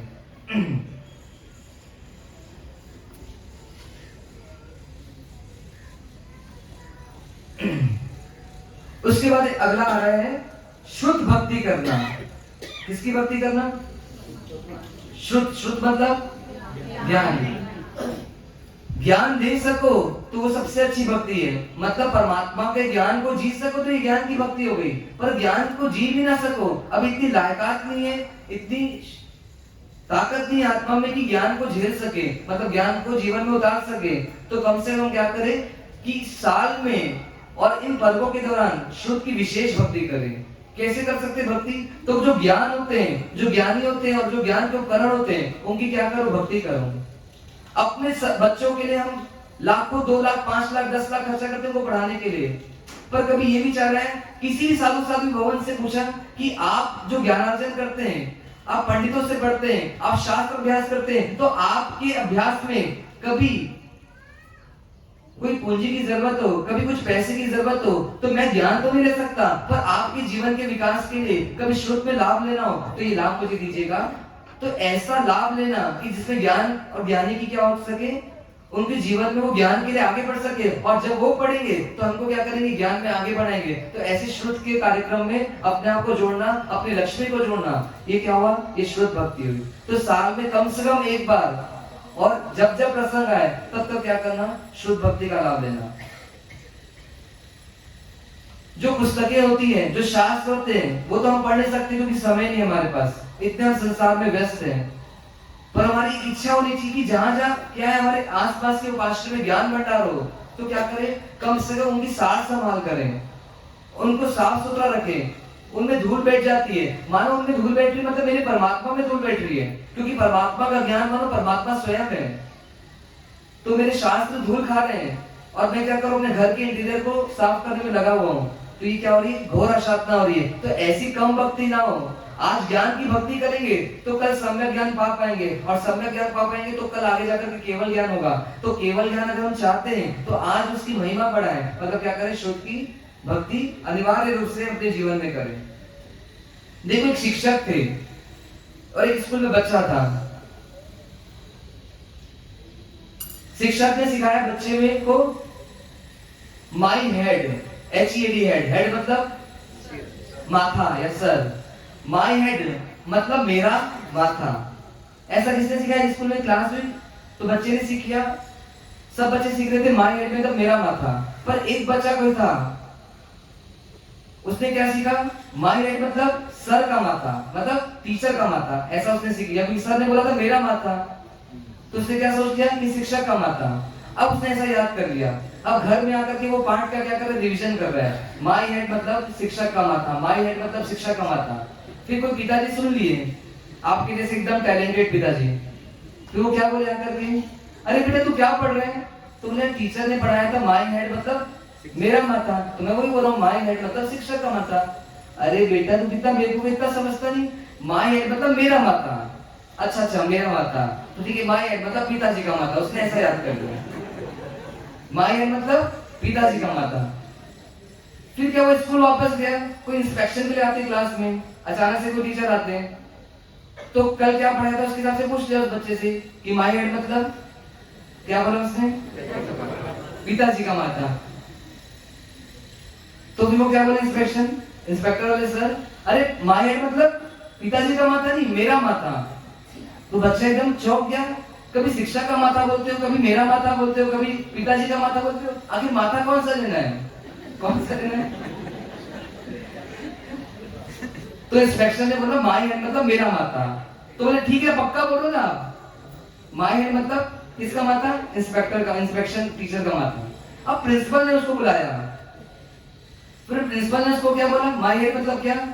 तो उसने बोला इंस्पेक्टर जो टीचर है थे उनका माथा। तो प्रिंसिपल ने फिर समझाया कि माई मतलब होता है मेरा, और माथा मतलब होता है सर, हेड मतलब होता है सर। तो मेरा सर मतलब यहाँ पे किसी और का नहीं देता है, मेरा लेना है। पर इतनी सी बात उस बच्चे को समझ नहीं आ रही है। तो ये हंसी की बात नहीं है, छोटी सी चीज भी हमको कई बार समझ नहीं आती। क्यों नहीं आती? क्योंकि हम ज्ञान की खूब अशांता करते हैं, तो आसानी से कई बार होती वो चीज हमको समझ नहीं आती। तो ऐसी अशांता करते रहेंगे तो कल के दिन हम समो शरण में भी जाएंगे, परमात्मा को तत्व देंगे, और क्या वो तत्व बाईपास हो जाएगा, मतलब एक कान से सुनेंगे दूसरे कान से निकल जाएगा। ऐसी गलती ना हो। मानव जीवन भी मिला, तीर्थंकर का शासन भी मिला, पर उसका ज्ञान हम ले नहीं पा रहे हैं। ऐसी कोई जीवन अगर आ गया तो इससे ज्यादा दुर्भाग्य हम सबका कभी नहीं होगा। इसलिए क्या करें? आज शासन मिला है तो ज्ञान की खूब भक्ति करें, ताकि आगे जाकर के ज्ञान में हम जी डालें। इसलिए क्या करना? शुद्ध की खूब भक्ति करना। फिर अगला आ रहा है आलोचना करना या समापना करना। समापना करना या आलोचना करना। आलोचना मतलब क्या होता है? आलोचन। लोचन मतलब होता है देखना। मतलब होता है विशेष देखना, मतलब अपनी गलतियों को विशेष जाकर के देखना। अपन को तो दिखती चीज अपनी गलती, तो विशेष क्या देखेंगे? अपने को किसकी गलती दिखती है? सामने वाले की। सामने वाला पूरा गलत है इसलिए उसकी गलती को विशेष देखते हैं। पर यहाँ ज्ञानी बोल रहे कि पर्व आया है तो दूसरों को मत सुधारो। आप सारा 350 दिन दूसरों को सुधारने का काम करते हैं। मम्मी बोलती बेटे को सुधारूंगी, पिता बोलते हैं मैं बेटे को सुधारूंगा, पति बोलता है पत्नी को सुधारूंगा, पत्नी बोलती पति को सुधारूंगा। पर ये सब काम बंद कर दो कि किसी से कुछ नहीं होने वाला। 8 दिन क्या करो? सिर्फ अपने आप को सुधारो, क्योंकि इसमें ही सारे, इसमें ही आपका सुख है। महावीर ने क्या किया? अपने आप को सुधारा। इसलिए क्या करो? 8 दिन अपने आप को सुधारो। पर सुधरेंगे कैसे? जब हमको अपनी गलतियां दिखेगी। गलतियों को तो सुधारना है हमको, तो क्या करो? अपनी गलती को विशेष देखो, मतलब डीप ऑब्जर्वेशन करो। आलोचना मतलब होता है डीप ऑब्जर्वेशन करना। एक काका जी, मतलब एक दादाजी गिर गए घर में, अंदर कमरे में गिरे, बाहर जोर से आवाज आई। बच्चे ने पूछा, पोते ने पूछा क्या हुआ दादाजी? तो दादाजी क्या बोले? कुछ नहीं बेटा, चश्मा गिर गया, मेरा लकड़ी था जिससे मैं चलता था वो गिर गया। पर बेटा बोलते इतनी जोर से थोड़ा आवाज आएगी। तो बोलते ये दोनों गिरे थे साथ में, मैं भी गिर गया। मतलब क्या हुआ? यहाँ पे ईगो आ रहा था दादाजी को, तो दादाजी क्या करते? अपनी गलती नहीं बता पाते। ऐसी क्या होता है, हम ईगो के चक्कर में, कभी क्रोध के चक्कर में अपनी गलती को व्यक्त नहीं कर पाते। पर क्या करना? 8 दिन में इतना पुरुषार्थ करना कि अपनी सारी गलती कम से कम कोई एक व्यक्ति के सामने आज खोल दे। ना जाने वापस अगला परिश्रम को हम देख पाए नहीं देख पाए, कम से कम आज गलतियों का इजहार तो क्या करें? पंच परमेश्वर के सामने जरूर करें। उसकी आलोचना कर पाए नहीं कर पाए, पर एक बार अपने जीवन के सारे पाप जो दुनिया को पता है, दुनिया को नहीं भी पता है, उन पापों को क्या करें? कम से कम पंच परमेश्वर के सामने जरूर व्यक्त करने का ताकत बढ़ाएं। लक्ष्मण साध्वी जी का नाम सुना है ना आपने? उन लक्ष्मण साध्वी जी ने कोई पाप विशेष नहीं किया था। पाप किया, पाप से वापस बैक भी हो गए। भावों में अब्रह्मचर्य का पाप हो गया, पर भावों से वापस मुक्त भी हो गए उस पाप से कि नहीं मैं साध्वी हूं, ऐसा कैसा सोच रही हूँ। पर आलोचना भी दी। आलोचना कैसी थी? कहते परमात्मा महावीर ने ऐसी महावीर स्वामी ने नहीं, पूर्व की बात है, तीर्थंकर परमात्मा ने ऐसी आलोचना दी कि जीवन पर्यंत 50 साल तक उन्होंने तपस्या की उस आलोचना को पूरी करने में। कहते बहुत लंबी चौड़ी आलोचनाएं थी, पर आलोचना कैसी ली थी उन्होंने कि अगर कोई साथी ऐसा भाव लाए अब्रह्मचर्य का, उस भाव से वापस पीछे भी हट जाए, तो उसको क्या आलोचना आएगी? ऐसा तीर्थंकर परमात्मा से समोशरण ने पूछा। मतलब मान हावी हो रहा था कि अगर मैं अपनी बात बता दूं कि मैंने ऐसे भाव लाए तो आसपास वाले सब क्या सोचेंगे? मैं प्रमुख साध्वी जी हूं। तो क्या क्या किसी और के नाम से कोई साध्वी जी ऐसा भाव करे, मतलब दूसरे साध्वी जी के नाम से ऐसा पूछा, किसको? तीर्थंकर भगवान को। पर ये मान कैसा है? ये मान में बेवकूफी कर रहे हैं। अरे केवल ज्ञानी को ये नहीं पता कि भाव कौन करने वाला कौन है, और उन तीर्थंकर परमात्मा से भी झूठ बोलने का मन हो रहा है किनको? उन साध्वी जी को, क्योंकि मान हावी हो रहा है अंदर में। कहते आलोचना जैसी बताई थी भगवान ने वैसी पूरी की, पर कहते उस माया के पाप ने इतना जबरदस्त संसार बढ़ा दिया कि अगले 80-24 के बाद वो आत्मा मुक्त होगी इस संसार से। और 80-24 कैसे बीतेगा? कभी आप उस किताब को पढ़ना, मेरे पास है वो किताब, महानिषिद्ध आगम में वो कहानी आई होगी। कहते 80-24 में जितना भी मनुष्य जीवन उनको मिलेगा, वो सारा का सारा मनुष्य जीवन जन्म से लेकर मृत्यु तक सारा पूरा दुखमय बीतेगा। और 80-24 के बाद जब कोई तीर्थंकर भगवान आएंगे, उस समय वो आत्मा मुक्त होने के कगार में मुक्त होगी। तो ऐसी एक माया के पाप को छुपाने से ये संसार इतना तीव्र बढ़ता है, हमको अभी समझ नहीं आता, पर लाखों करोड़ों जीव का संसार बढ़ रहा है। अच्छी 14 पूर्वधारी साधु भगवान भी क्या करते हैं? थोड़ा सा प्रमाद करते हैं, थोड़ी मायाचारी करते हैं, और क्या करते हैं? निगोद में चले जाते हैं। जो साधु भगवान मुक्त हो सकते थे, केवल ज्ञान को पा सकते थे, पर ईगो ने क्या किया? माया करा दी, और उस ईगो के कारण क्या, अपना संसार इतना बढ़ा लिया कि अनंत काल निगोद में ऐसे पंच परमेश्वरी को भी रहना पड़ता है। तो इसलिए क्या करे? पुरुषार्थ बढ़ाएं कि दुनिया में भले मैं छुपा रहा हूं अपने दोष, पर परमात्मा और गुरुओं से क्या करूं? अपने दोषों को ज्ञापित करूं, उनको अपना मित्र बनाऊं, उनको कल्याण मित्र बना करके अपने जीवन को पूरा खोलूं, जैसे महावीर हमारे सामने खोलने वाले अपना जीवन। तो ऐसे आलोचना को विशेष कर्तव्य मान करके अपने जीवन में जरूर लाएं।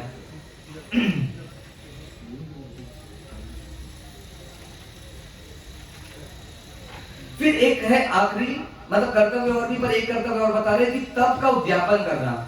जीवन में कभी छोटा तप करे, कभी बड़ा तप करे, पर उस तप का महोत्सव इस रूप में भले ना हो कि हम लोगों को खाना पीना खिला रहे हैं, लोगों को आमंत्रित करके रिसेप्शन रख रहे हैं उसका, ऐसा भले करो मत करो, पर तप का उद्यापन इस रूप में करना कि ज्ञान दर्शन चारित्र के उपकरणों की क्या करें, उपकरणों को संत समाज को अर्पित करें। मतलब आपने तप किया है तो तप के माध्यम से जो हमारे 7 क्षेत्र है, साधु साध्वी, श्रावक श्राविका, मंदिर, जिनालय, आगम और ऐसे 7 क्षेत्र जो है उनकी क्या करें, उनकी वृद्धि करें। मतलब साधु भवन को क्या करें, उपकरण बनाएं, ज्ञान भंडार में किताबें दें और जिनालय में जो भी वस्तुओं की जरूरत हो वो जरूर दें, जितनी हमारी शक्ति है उसके अनुसार। तो तप के माध्यम से ऐसे उपकरणों को दें जिससे जिन शासन की प्रभाव ना हो, कई लोगों को आराधना में निमित्त बने।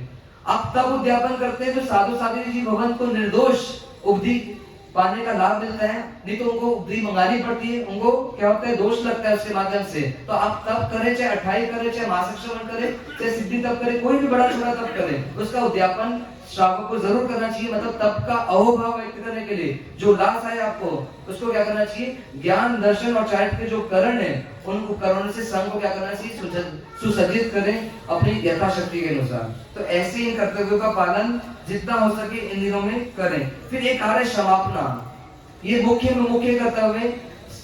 पर्युषण पर्व का सबसे मुख्य संदेश ये कि क्षमा भाव को क्या करें, धारण करें। सोचो अभी हम क्षमा जो बोलते हैं वो क्षमा तो कुछ भी नहीं है। जिन शासन में उत्तम क्षमा तक पहुंचने की बात कही गई है, क्षमा और उत्तम क्षमा दोनों में फर्क है। क्षमा क्या बोलती है, क्षमा क्या बोलती है कि सामने वाले ने गलती की है, वो मेरे पास आया है माफी मांगने के लिए, इसलिए मैं माफ कर रहा हूँ। मतलब गलती उसकी हुई है पर चलो आ गया है, अपने हृदय से मेरे को माफी मांग रहा है इसलिए मैं माफ करूंगा, ये क्षमा है। पर उत्तम क्षमा किसे बोलते हैं, उत्तम क्षमा इससे भी आगे की चीज है। धन्य है जिन शासन जहां पे उत्तम क्षमा की व्यवस्था है। जितने भी तीर्थंकर होते हैं वो तीर्थंकर इस उत्तम क्षमा के बल पर बनते हैं। ये उत्तम क्षमा क्या होती है, सामने वाले की गलती अपना आपको मान लेते, ऐसी क्षमा जिसमें सामने वाले की गलती ही ना लगे। तो जब गलती ही नहीं है उसको तो मैं उसको क्षमा क्या करूंगा। महावीर ने क्षमा की थी संगम के प्रति, चंदन बाला ने क्षमा की थी सेठानी के प्रति, जिसमें उनको उनकी गलती नहीं लग रही थी। जो भी हो रहा है मेरे कर्मों की वजह से हो रहा है, उसमें उनकी कोई गलती नहीं है। ऐसी उत्तम क्षमा के स्वामी बनना है उनको। हमने कितनी संवत्सरी बिता ली, अभी तो हमारे में क्षमा गुण नहीं आ रहा है। तो धन्य है जिन शासन जहां पे उनको उत्तम क्षमा तक पहुंचना है। तो ऐसा लक्ष्य लगे कि दुनिया में कोई भी व्यक्ति गलत नहीं होता, जो भी होता है मेरे कर्मों की वजह से होता है, सामने वाला सिर्फ निमित्त होता है, उस निमित्त की कोई गलती नहीं होती। हमारा उदय जैसा आता है उसके हिसाब से वो एक्ट करता है और हम उसमें सुखी दुखी होते रहते हैं। तो ऐसी उत्तम क्षमा में प्रयास करके जैसे जैसे परमात्मा का चरित्र हम सुनते जाएंगे, हमारे भाव में क्या है, ईगो शांत होते जाए, मेरा मन शांत होते जाए, मैं सबको क्षमा दे सकूं, ऐसी पात्रता तैयार हो जाए, ताकि अंतिम दिन संवत्सरी के दिन जिनसे भी मेरी बातचीत बंद है उनसे तो मैं जरूर क्षमा याचना करूं, चाहे उनकी गलती है या नहीं, ये सब नहीं देखना है। मैंने बात बंद की है तो ये मेरी बहुत बड़ी गलती है, तो मुझे उनसे क्षमा याचना करना है। संघ के सदस्यों से क्षमा याचना कर भी लेंगे, वो सिर्फ औपचारिकता है, जिनसे हमारा रिलेशन अभी टूट चुका है, अनबनी हो चुकी है, चाहे वो भाई हो, मित्र हो, परिवार का कोई भी सदस्य हो, उनको क्या करना, क्षमा करनी है। इन भावों को क्या करना, लाना ही है, तभी हमारा पर्युषण आना सार्थक होगा। तो ये कर्तव्य मुख्य अभी कुछ बताए गए, इनको आप फॉलो करें। अब आगे की प्रक्रिया से जुड़ने का प्रयास करें। जिन आज्ञा विरुद्ध जो भी कुछ कहा हुआ सब मनोचित काया से 10 मिनट शामिल होगा। गाजे पंचम कारमा भव विषे भव्यायवा मिथ्या मोह अंधकार हरवा सन्मार्ग संस्थापवा वर्ते छे जयवंत अंत करवा संसारना बंधने वंदो मंगल एज शासनपति श्रीदेशलानंदनी श्रीवीर जिनंदनी अज्ञान तिरांदाना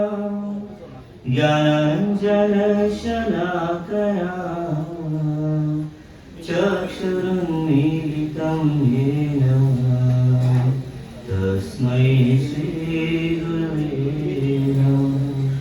तस्मै श्रीगुरवे नमः। चरण तिरुपति श्री वीर प्रभु के चरणों में कोटिशा वंदन। अनंत लब्धि निधान गुरु गौतम स्वामी के चरणों में कोटिशा वंदन। जैन से जैन बनाकर जिन की ओर प्रयाण कराने वाले ऐसे प्रत्यक्ष प्रकट प्रभावी चारों ही दादा वंदनों के श्री चरणों में कोटिशा वंदन। मोहम्मद जीवन सर्वस्व परम पूज्य परोपकारी गुरु भगवान द्वय के उजापुर श्री चरणों में आत्मभावेन वंदना। समुपस्थित समाधान मुनि भगवान आदरणीय साधु जी भगवान उपस्थित हो गए। जन जन को जागरूक करने आया है पर्व हमारा, यह पर्व भूषण प्यारा। जी हाँ, हमने आज आगाज किया है पर्युषण पर्व का, और उस पर्युषण पर्व को मनाने के लिए पूर्व 2 दिन पूर्व से ही हम उस पर्व को जानने में लगे हैं कि वो पर्व क्या है, वो पर्व क्यों है और वो पर्व कैसे मनाया जाए। कर्तव्य की बात चली कि कुछ कर्तव्य होते हैं जो वर्ष में एक बार जरूर करने होते हैं, और कुछ कर्तव्य ऐसे होते हैं जो पर्वों के दिनों में करने होते हैं। जैसे कि बताया अमृत प्रवर्तन, अहिंसा का पालन अधिक से अधिक इस पर्व में हो। फिर बताया परमात्मा की भक्ति वो भी इस पर्व में हो। फिर बताया साधारण की भक्ति भी हो। जो समान धर्म वाले हैं उन्हें धर्म में आगे बढ़ाने में हम सहयोगी बने। फिर खुद स्वयं को तपाने की कर्तव्य भी आए, जैसे अठम तप, 3 दिन तक उपवास पूर्वक, और उसके आगे पीछे के 2 दिन वो भूमिका की हमारी भूमिका बन जाए और फिर हम तप में आगे बढ़ जाए। कितनी सुंदर व्यवस्था ज्ञानी ने दी। और फिर चैत्य परिपाटी, क्षमापना आदि आदि ये पर्व के कर्तव्य। और वार्षिक कर्तव्य के अंदर संघ पूजा, देव द्रव्य की वृद्धि, उद्यापन आदि आदि, रथ यात्रा आदि बताया आपको। ये सारे कर्तव्य अभी क्यों बताए जाते हैं? क्या कारण है इसका? कि वर्ष भर के कर्तव्य, पर्व के कर्तव्य या दैनिक कर्तव्य हो। क्या होते हैं दैनिक कर्तव्य हमारे? कोई बता पाएगा? रोज करने कर्तव्य, कुछ कर्तव्य होता है वार्षिक कर्तव्य, कुछ कर्तव्य होता है पर्व के कर्तव्य, और कुछ कर्तव्य ऐसे जो प्रतिदिन करने होते हैं। वो कौन से होते हैं? जिन पूजा, गुरु उपासना, स्वाध्याय, संयम, तप और दान।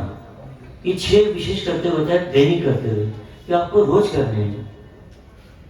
6 कर्तव्य रोज करने हैं, 11 कर्तव्य वर्ष भर में करने हैं, और 5 कर्तव्य पर्व के दिनों में करने, मतलब पर्युषण पर्व में करने हैं। कि पारस्परिक क्षमायाचना कर ले, अठम का तप कर ले, चैत्य पार्टी के माध्यम से परमात्मा भक्ति कर ले, साधवी भक्ति कर ले, और अहिंसा का पालन कर ले। ये 5 कर्तव्य। इन सब कर्तव्य करते हुए एक और विशेष बात इस पर्व में होती है। ये पर्व सिर्फ मनुष्य नहीं मनाते, ये पर्व देवता भी मनाते हैं। और देवता मनाने कहाँ जाते हैं? अभी आपको कोई कार्यक्रम करना हो तो आप क्या करते हो? क्या बोलते हैं? डेस्टिनेशन वेडिंग, ऐसे कुछ बोलते हैं ना, डेस्टिनेशन वेडिंग। कि आप किसी डेस्टिनेशन को चूज करते हो, फिर उस डेस्टिनेशन पे जाके आपका विवाह समारोह आदि करते हो। क्यों? क्योंकि आपको लगता है कि हमारे यहाँ पर वो अच्छे से नहीं हो पाएगा। अहमदाबाद से ज्यादा फैसिलिटी वहां पर मिलेगी, एक खुला वातावरण मिलेगा, एक सुंदर माहौल मिलेगा, तो वहां पर हम वो कार्यक्रम करेंगे। इसलिए क्या है? Destination wedding. ऐसे ही उन देवताओं के पास भी देवलोक में बहुत रिद्धि सिद्धि है, वहां पर भी बहुत कुछ है, लेकिन उसके बावजूद भी उनको लगता है कि आराधना करने के किसी ऐसी जगह पर जाया जाए जहां पर आनंद ही आनंद हो। तो कौन सी जगह चूज करते हो? जब भी परमात्मा के कल्याण होते तब भी वो जाते हैं, और जब पर्युषण पर्व होता है उस समय वो जाते हैं। कौन सा द्वीप है वो? नंदीश्वर द्वीप। नंदीश्वर जहां पर आनंद और ऐश्वर्य हो, आनंद और ऐश्वर्य का सम्मिलन यानी नंदीश्वर द्वीप। ये कहां पर आता है? हम बिल्कुल पर आते हैं। हम ग्लोब देखते हैं, ग्लोब में हमको बहुत सारे देश दिखते हैं, लेकिन नंदीश्वर द्वीप नहीं दिखता। ग्लोब में दिखा आपको कभी? कोई प्रिंसिपल के रूम में गए होंगे आप, और वहां पर एक ग्लोब पड़ा होता है, उस ग्लोब को आप घुमा के देखोगे तो ग्लोब कैसा होता है? पहली बात तो बॉल जैसा होता है। पर जैन जियोग्राफी क्या बोलती है? थाली जैसा गोल है। सेंटर में मेरू पर्वत है, और मेरू पर्वत को घेरे हुए कई सारे समुद्र है, और उनको घेरे हुए कई सारे द्वीप है। असंख्य द्वीप और समुद्र से ये क्षेत्र बना हुआ है।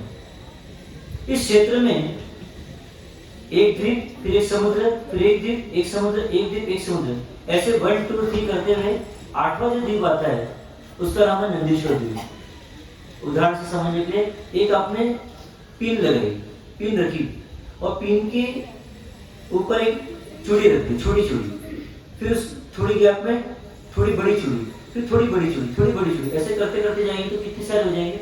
बहुत सारे हो जाएंगे। ऐसी 8वीं जो चूड़ी है, 8वां जो गोल वलय है, वो कहलाता है नंदीश्वर द्वीप। इसकी बनावट कैसी?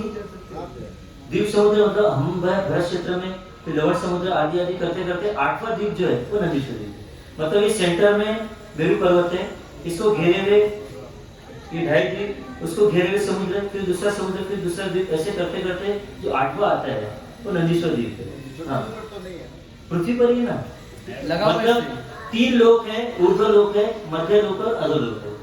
ऊर्ध्व लोक में देवता रहते हैं, देवलोक है, नीचे नरक है, और सेंटर में ये पृथ्वी है। इसमें भरत क्षेत्र, महाबली क्षेत्र आदि ऐसे सब क्षेत्र है, तो उसमें हम भरत क्षेत्र में रहते हैं, और उसको घिरा हुआ एक समुद्र है, तो उसको घिरा हुआ दूसरा समुद्र, ऐसे करते करते करते 8वां जो द्वीप आता है वो नंदीश्वर द्वीप। उसकी रचना कैसी है? ये सेंटर मेरू पर्वत है, और इसके 4 भाग, पूरा ऐसा द्वीप है। इसमें एक तरफ 13 पर्वत, दूसरी तरफ 13 पर्वत, तीसरी तरफ 13 पर्वत, चौथी तरफ 13 पर्वत, टोटल कितने पर्वत हो गए? 52। अब वन साइड जाके हम देखते हैं, वन साइड में देखते हैं तो 13 पर्वत का एक समूह है। वो समूह कैसा है? सेंटर में अंजनगिरी पर्वत है। अंजन कैसा होता है? काला होता है। वैसे ही वो काला श्याम वर्ण का वो पर्वत होता है जिसको बोलते हैं अंजनगिरी पर्वत। अंजनगिरी पर्वत है, और उसके चारों ओर 4 बावड़ियां हैं, पानी से भरी हुई बावड़ियां है। इसको अपन उदाहरण से समझेंगे, पर एक बार उसको समझ लें। 4 बावड़ियां हैं, और चारों बावड़ियों के मध्य में एक एक पर्वत है। तो 4 दिशा में कितने पर्वत हो गए? 4 पर्वत, और सेंटर का तो ही यानी 5 हो गए।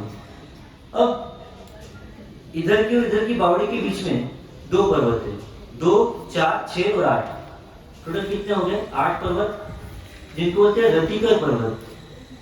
रतिकर पर्वत मतलब लाल कलर के पर्वत, और दधिमुख पर्वत मतलब दही के समान सफेद पर्वत। तो एक तो हो गया काला पर्वत, 4 हो गए सफेद पर्वत, और उसके बीच बीच में 2 ऐसे 8 लाल पर्वत हो गए।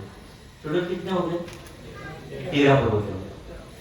एक बार और बताता हूँ एक उदाहरण से।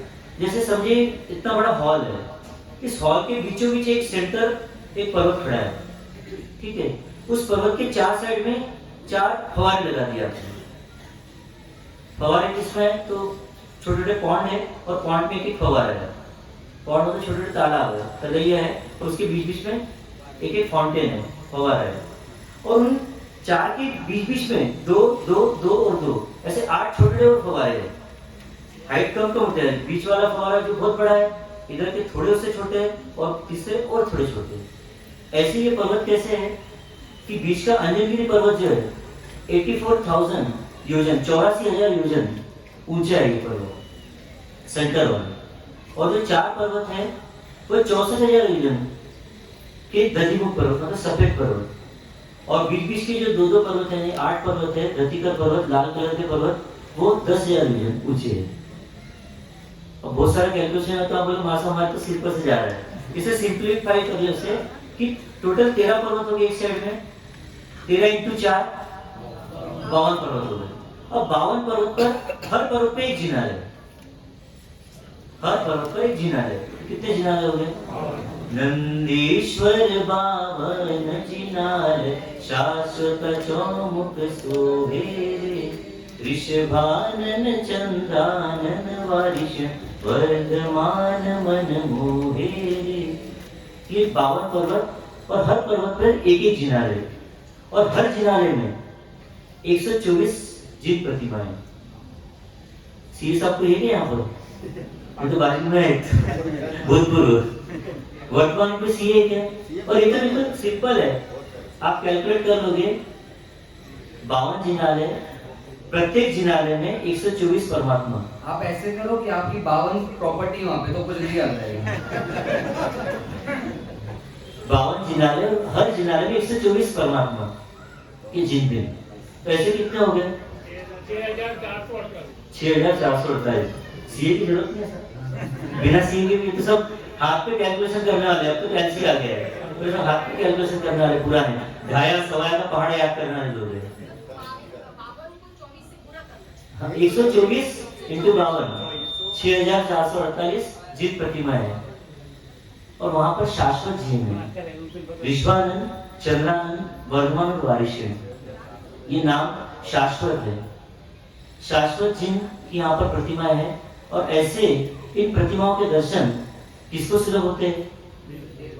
देवताओं को होते हैं। और जन्माचरण विद्याचरण जो मुनि होते हैं, जो विद्या के बल पर उड़ान भर सकते हैं, जो वर्तमान में नहीं है, लब्धिधारी मुनि भगवान, उनको इस तीर्थ की यात्रा का सौभाग्य प्राप्त होता है।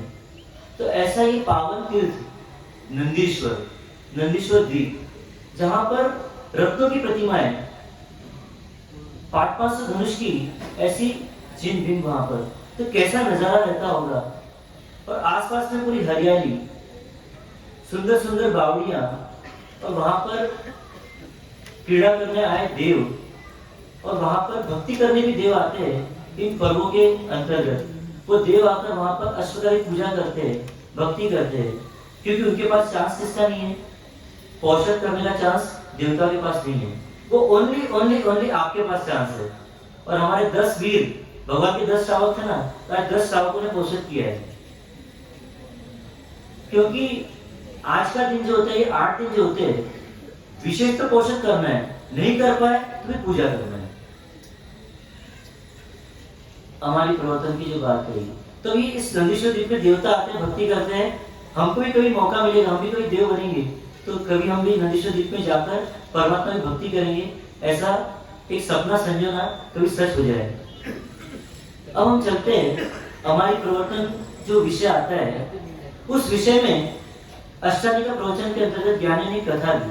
कथा सबको पता है, हम शॉर्ट में कथा को ले लेंगे और ऐसे हम समझते जाएंगे, साथ ग्रहण कर लेंगे। कथा आती है बसंतपुर नगर की। एक बसंतपुर नगर था, उस नगर में एक राजा राज्य करता, अरिदमन राजा, और उनकी 5 रानियां थी।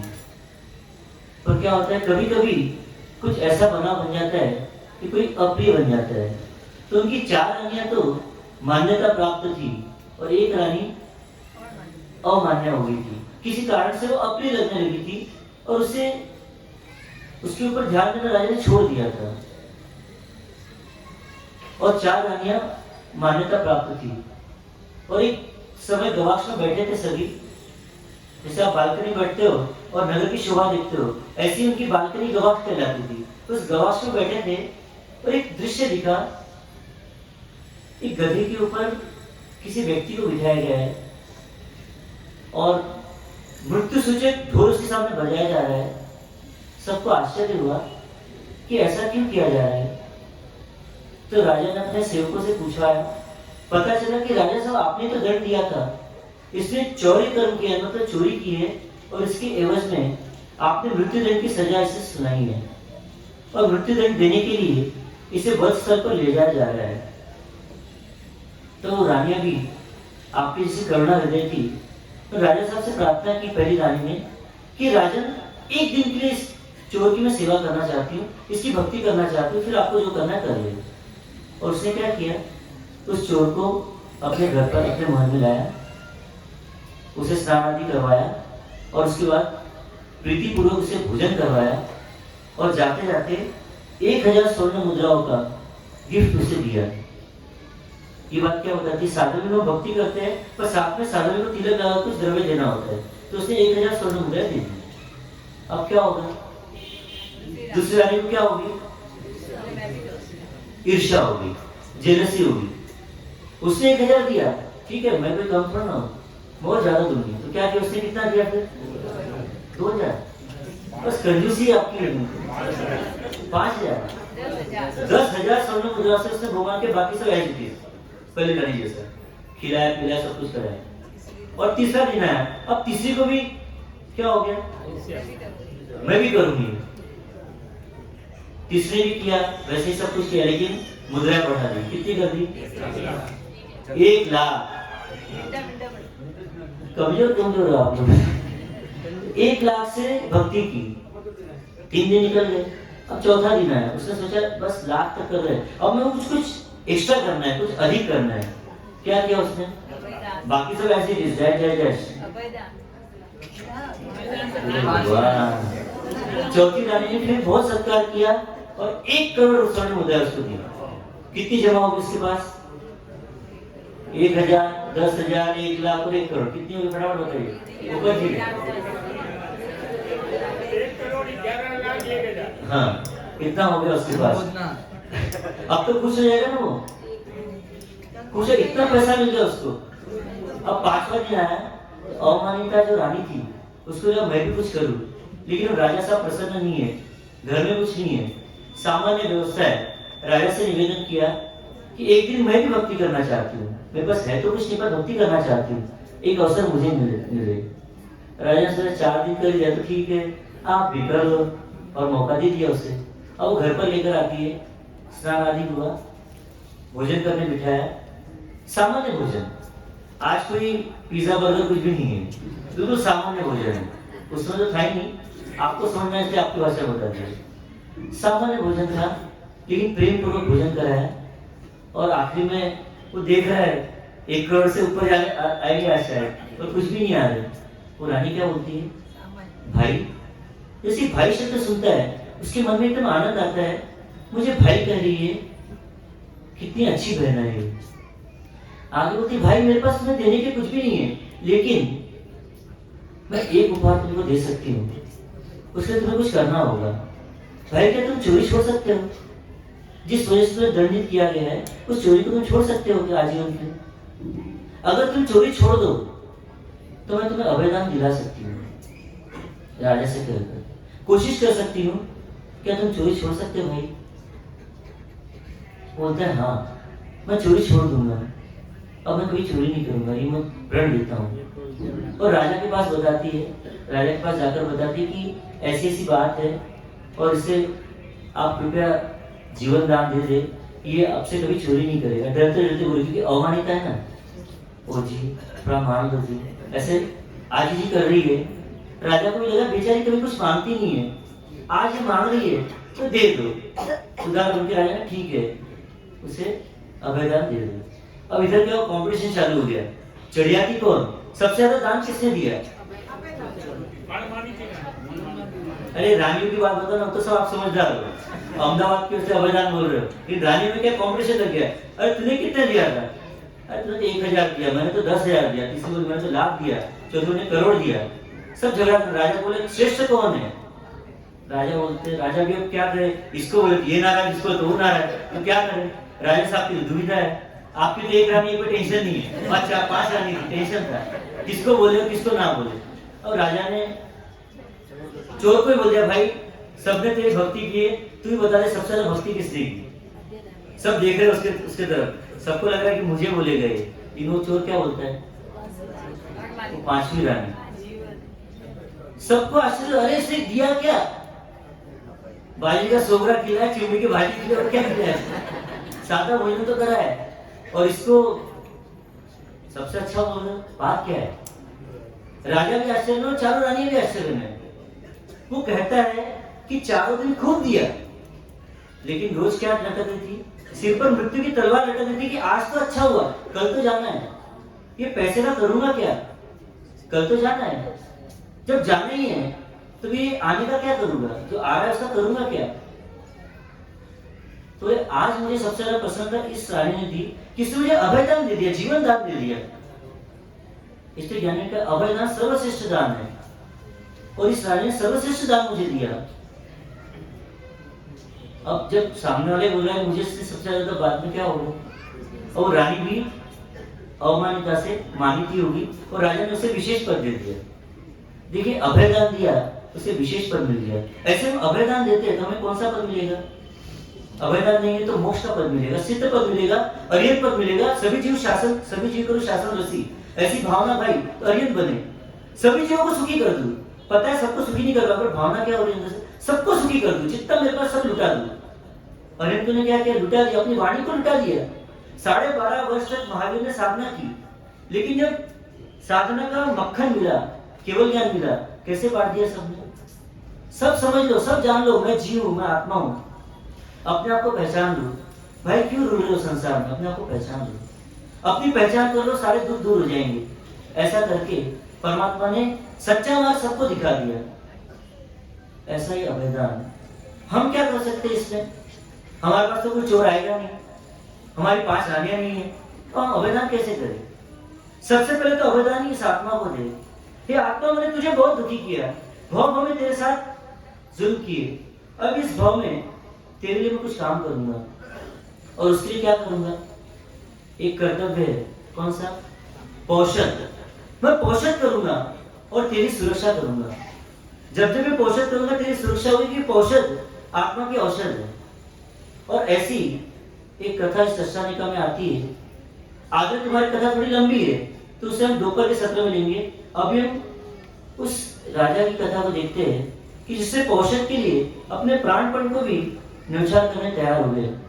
कथा सबको मिलती है, शॉर्ट में लेते हैं इसको, वो बोलते हैं ना क्रैश कोर्स कराते हैं, वो क्रैश कोर्स करा रहे हैं फटाफट। और वो सुरेश राजा जो है, सुरेश राजा अयोध्या के राजा, 3 खंड के अधिपति, खंडत्रय के भोक्ता, ऐसे सुरेश राजा और आदिनाथ भगवान के परिवार से वो संबंधित, उनके पौत्र प्रपौत्र में उनका नाम आता। ऐसे वो राजा हर 28 मतलब 8म और 14 को पोषण करते। राजा थे तो राजा का साम्राज्य भी होगा, और साम्राज्य है तो बहुत सारे काम भी होते होंगे। उसके बावजूद उन्हें फुर्सत मिलती कि वो 8म 14 को पोषण करे। क्यों? क्योंकि मेरे परमात्मा, मेरे पितामह, मेरे दादा आदिनाथ ने ये फरमान किया है कि तिथियों में पोषण की आराधना करनी चाहिए। और कितनी सुंदर व्यवस्था थी नगर में, 7म के दिन और 13 के दिन। एसएमएस करता हूं ना, वैसे वहां पर मुनादी की जाती, झिंडोरा पिटवाया जाता कि कल आपको पोषण करना है, प्रकृष्ट औषध प्राप्त करनी है, इसलिए आप सब क्या करें, कल सब कामों को विराम देकर राजा साहब भी उपाश्रम में जाकर, पोषणशाला में जाकर पोषण करेंगे, आप सब भी वहां पर पधारे। तो ऐसी पोषण की आराधना राजा भी करते और राजा साहब प्रजा भी करते। अभी थोड़ा सा कटु सत्य लग सकता है कि जो मुखिया होते वो नहीं करते ना, तो पीछे भी नहीं कर पाते। तो मुखिया की जिम्मेदारी, मुखिया सामने आगे करे तो पीछे सब टीम आ जाएगी। मुखिया ध्यान रखे, अभी 14 भी आ रही है और साथ में संवत्सरी का पर्व भी आएगा, उसमें जरूर आप आगे आएंगे तो आपके पीछे पूरी इंजन आ जाएगा, ट्रेन पूरी आ जाएगी, डब्बे पूरे लग जाएंगे और ये जगह थोड़ी पड़ जाएगी, छोटी हो जाएगी। देखो मुखिया एक मुखिया है अपने घर का मुखिया भी मुखिया होता है, समाज में आपने जिनको एक जिम्मेदारी वो भी मुखिया होता है, और अपनी आत्मा की जिम्मेदारी आपकी खुद की है तो आप भी अपने आत्मा मुखिया भी हो गए। लेकिन अभी होता क्या है, मुखिया को जो मुखी खाता है वो मुखिया हो जाए। हम खुद को नहीं ला पाते तो अपने परिवार को कैसे ला पाएंगे, हम खुद आएंगे तो परिवार अपने आप आ जाएगा। अभी क्या होता है, बहनें आना चाहती है पर भाइयों की व्यवस्था कैसे हो, तो वो नहीं आ पाते। अगर पूरा परिवार आ जाए पोषण करने तो पीछे घर पे टॉक लगा दो, उपवास करना है, सबको कोई व्यवस्था करनी नहीं पड़ेगी। बहुत सुंदर व्यवस्था है जिन शासन में, लेकिन हम कर नहीं पाते। हम प्रयास करें कि ऐसे अनुष्ठान से जुड़े, जब राजा भी अपने राजपाट को छोड़कर महीने में 2 दिन या 4 दिन पोषण कर सकते हैं तो हम पुरुषन भी क्यों नहीं कर सकते। तो राजा हर 8वें 14 को पोषण करते, ऐसा उनका नियम था, अखंड नियम चल रहा था। और ऐसे चलते चलते एक बार किसी समय वो नगर भ्रमण के लिए निकले और निकलते निकलते बहुत दूर चले गए और वन में पहुंच गए और वन में एक जिनालय था परमात्मा आदिनाथ का। और इनकी दृढ़ प्रतिज्ञा इतनी जबरदस्त थी कि देवलोक में इंद्र ने प्रशंसा की कि दृढ़ प्रतिज्ञा हो तो सुरेश नृपेंद्र के समान होना चाहिए। जैसे ही कहा, आसपास में रंभा और उर्वशी बैठी हुई थी। उन्होंने कहा कि हे देव, आप किसकी तारीफ कर रहे हो? एक हाड़ मांस का पिंजरा धारण करने वाला नर मनुष्य क्या दृढ़ प्रतिज्ञ हो सकता है? उन्होंने कहा कि हाँ, ऐसे दृढ़ प्रतिज्ञ सुरेश नृपेंद्र है। उन्हें शंका हुई और जेलसी ईर्ष्या भी हुई। उन्होंने कहा कि हम अभी जाकर उनको चलित करके आते हैं। और दोनों ने एक बीड़ा उठाया सुरेश नृपेंद्र को चलित करने की प्रतिज्ञा से, और दोनों पृथ्वीलोक में आ गई। और आकर जिस जिनालय में वो राजा जा रहे हैं, उस जिनालय में पहले से जाकर परमात्मा की भक्ति कर रहे हैं। ऋषभ जिनेश्वर प्रीतम महारे और न चाहो रे कंत, यानी परमात्मा यदि पति रूप में मिल जाए तो किसी पति की जरूरत नहीं। और परमात्मा कैसे जो अनादि अनंत काल तक हमारे साथ रहेंगे, ऐसी भक्ति कर रही है। और भक्ति की जो ध्वनि है राजा के कर्णों पर आई और राजा ने सोचा कितना सुंदर गान कौन कर रही है। भीतर गए, परमात्मा के दर्शन किए, उन दोनों देवियों के भी दर्शन किए। और फिर मंत्री से कहकर उनकी पूछताछ की, कहां से, कौन है, क्या है, सब पूछ कर आओ। तो मंत्री ने उनसे पूछताछ करके बताया आकर कि ये दो कन्याएं, कुंवारी कन्याएं हैं और ये यहाँ पर आई है। और इनका एक प्रण है कि जो स्वतंत्र होगा, जो हमारी बात मानेगा, ऐसे पति का हम वर्ण करेंगे। विद्याधर की दोनों पुत्रियां हैं और परमात्मा की भक्त है और वो स्वतंत्र पति को वर्ण करना चाहती है, अन्यथा तीर्थ यात्रा करते हुए अपना जीवन बिता देगी। अब राजा को लगा ये परमात्मा की भक्त और परमात्मा का पौत्र, तो ये मेरे तो कितना सुमेल है, तो कोई दिक्कत नहीं। विवाह की पेशकश हुई और दोनों स्वीकार कर लिया, विवाह हो गया, जीवन चल रहा है। और फिर क्या आ गई? पर्व की तिथि आ गई। 14 के पहले दिन ढिंडोरा पिटवाया गया कि कल 14 से आपको पोषक करना है। राजा ने कहा कि मुझे पोषक करने जाना है। दोनों ने अपना क्रिया चरित्र चालू किया, पोषक करने। और अभी तो हमारा विवाह हुआ है, अभी तो हाथ की मेहंदी भी सूखी है और आप पोषक करने जाओगे? ऐसे कैसे हो सकता है? आप नहीं जाओगे, आप पोषक छोड़ दो। राजा का कैसी बात कर रही हो आप परमात्मा की भक्त होकर ऐसी बात कर रही हो? परमात्मा की आज्ञा का उल्लंघन कर दूं, पोषक छोड़ दूं? दोनों क्या करती? राजन, आपका समझ ये तो चीटिंग है। राजन, आप तो गलत कर रहे हो। आपने प्रण लिया था हम जैसा कहेंगे वैसा आप मानोगे, इसलिए तो हमने आपसे विवाह किया है। पर लग रहा है कि हमें जीवन भर आह करना होगा। आप कैसे हमारी बात को नहीं मानोगे? राजा का नहीं, पोषक तुम्हें करूंगा, इसके अलावा कुछ मांगना हो तो मांग लो। फिर दूसरी पेशकश क्या करी? परमात्मा का जिनालय जो है उसे तोड़ दो। जैसे ही बोला, राजा को मूर्छा आ गई, गिर गए। शीतोपचार के द्वारा जब उठे तो कहने कि आप कौन हो? मैंने तो आपको हीरा समझा था और आप तो कांच के टुकड़े निकले। परमात्मा का जिनालय में तोड़ दूं, जिस जिनालय के कारण हम सबको परमात्मा बनने का मार्ग मिलता है, ऐसे परमात्मा बनने के मार्ग को, ऐसे मार्गदर्शक, ऐसे जिनालय को मैं तोड़ दूं, ये हरगिज संभव नहीं, ऐसा कभी नहीं हो सकता। मैंने कहा ये क्या बात हुई? कभी ये नहीं कर सकते, वो नहीं कर सकते, ये तो हमारे साथ बहुत बुरा हुआ। इससे तो अच्छा हम कुंवारी रहती और परमात्मा की भक्ति करते अपना जीवन बिताती तो अच्छा होता। इस प्रकार कई सारी बातें बोलने लगी। तो राजा ने कहा ये दोनों बात नहीं हो सकती, किसी बात करो। बोले आपका जो पुत्र है उसका शिरच्छेद कर दो। अहिंसक राजा अपने पुत्र का शिरच्छेद कैसे कर सकता है? उसने कहा मेरा पुत्र मेरा ही तो है ना, मेरा ही तो अवजात है, मेरा ही तो खून है। उसने तलवार निकाली, अपने ही गर्दन उड़ाने की कोशिश करने लगा। तलवार घोटी हो गई, चल नहीं पाई। दूसरी तीसरी तलवार निकालते गया पर कोई तलवार काम नहीं कर रही।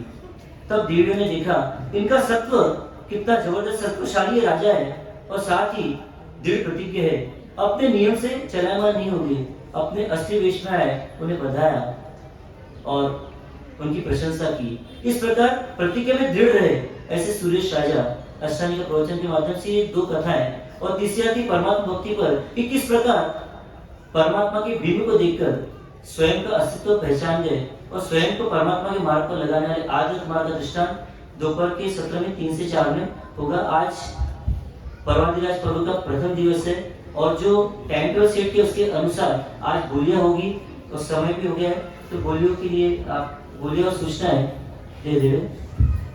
साथ ही बड़ी तपस्या वाले जो है उनकी भी संघ की ओर से, हमारी ओर से हम सब उनकी बहुत बहुत अनुमोदना करते हैं। और आज रात्रि में विशेष एक कार्यक्रम है अंताक्षरी का, जिसमें सुलोचना महिला मंडल की ओर से अंताक्षरी खिलाई जाएगी।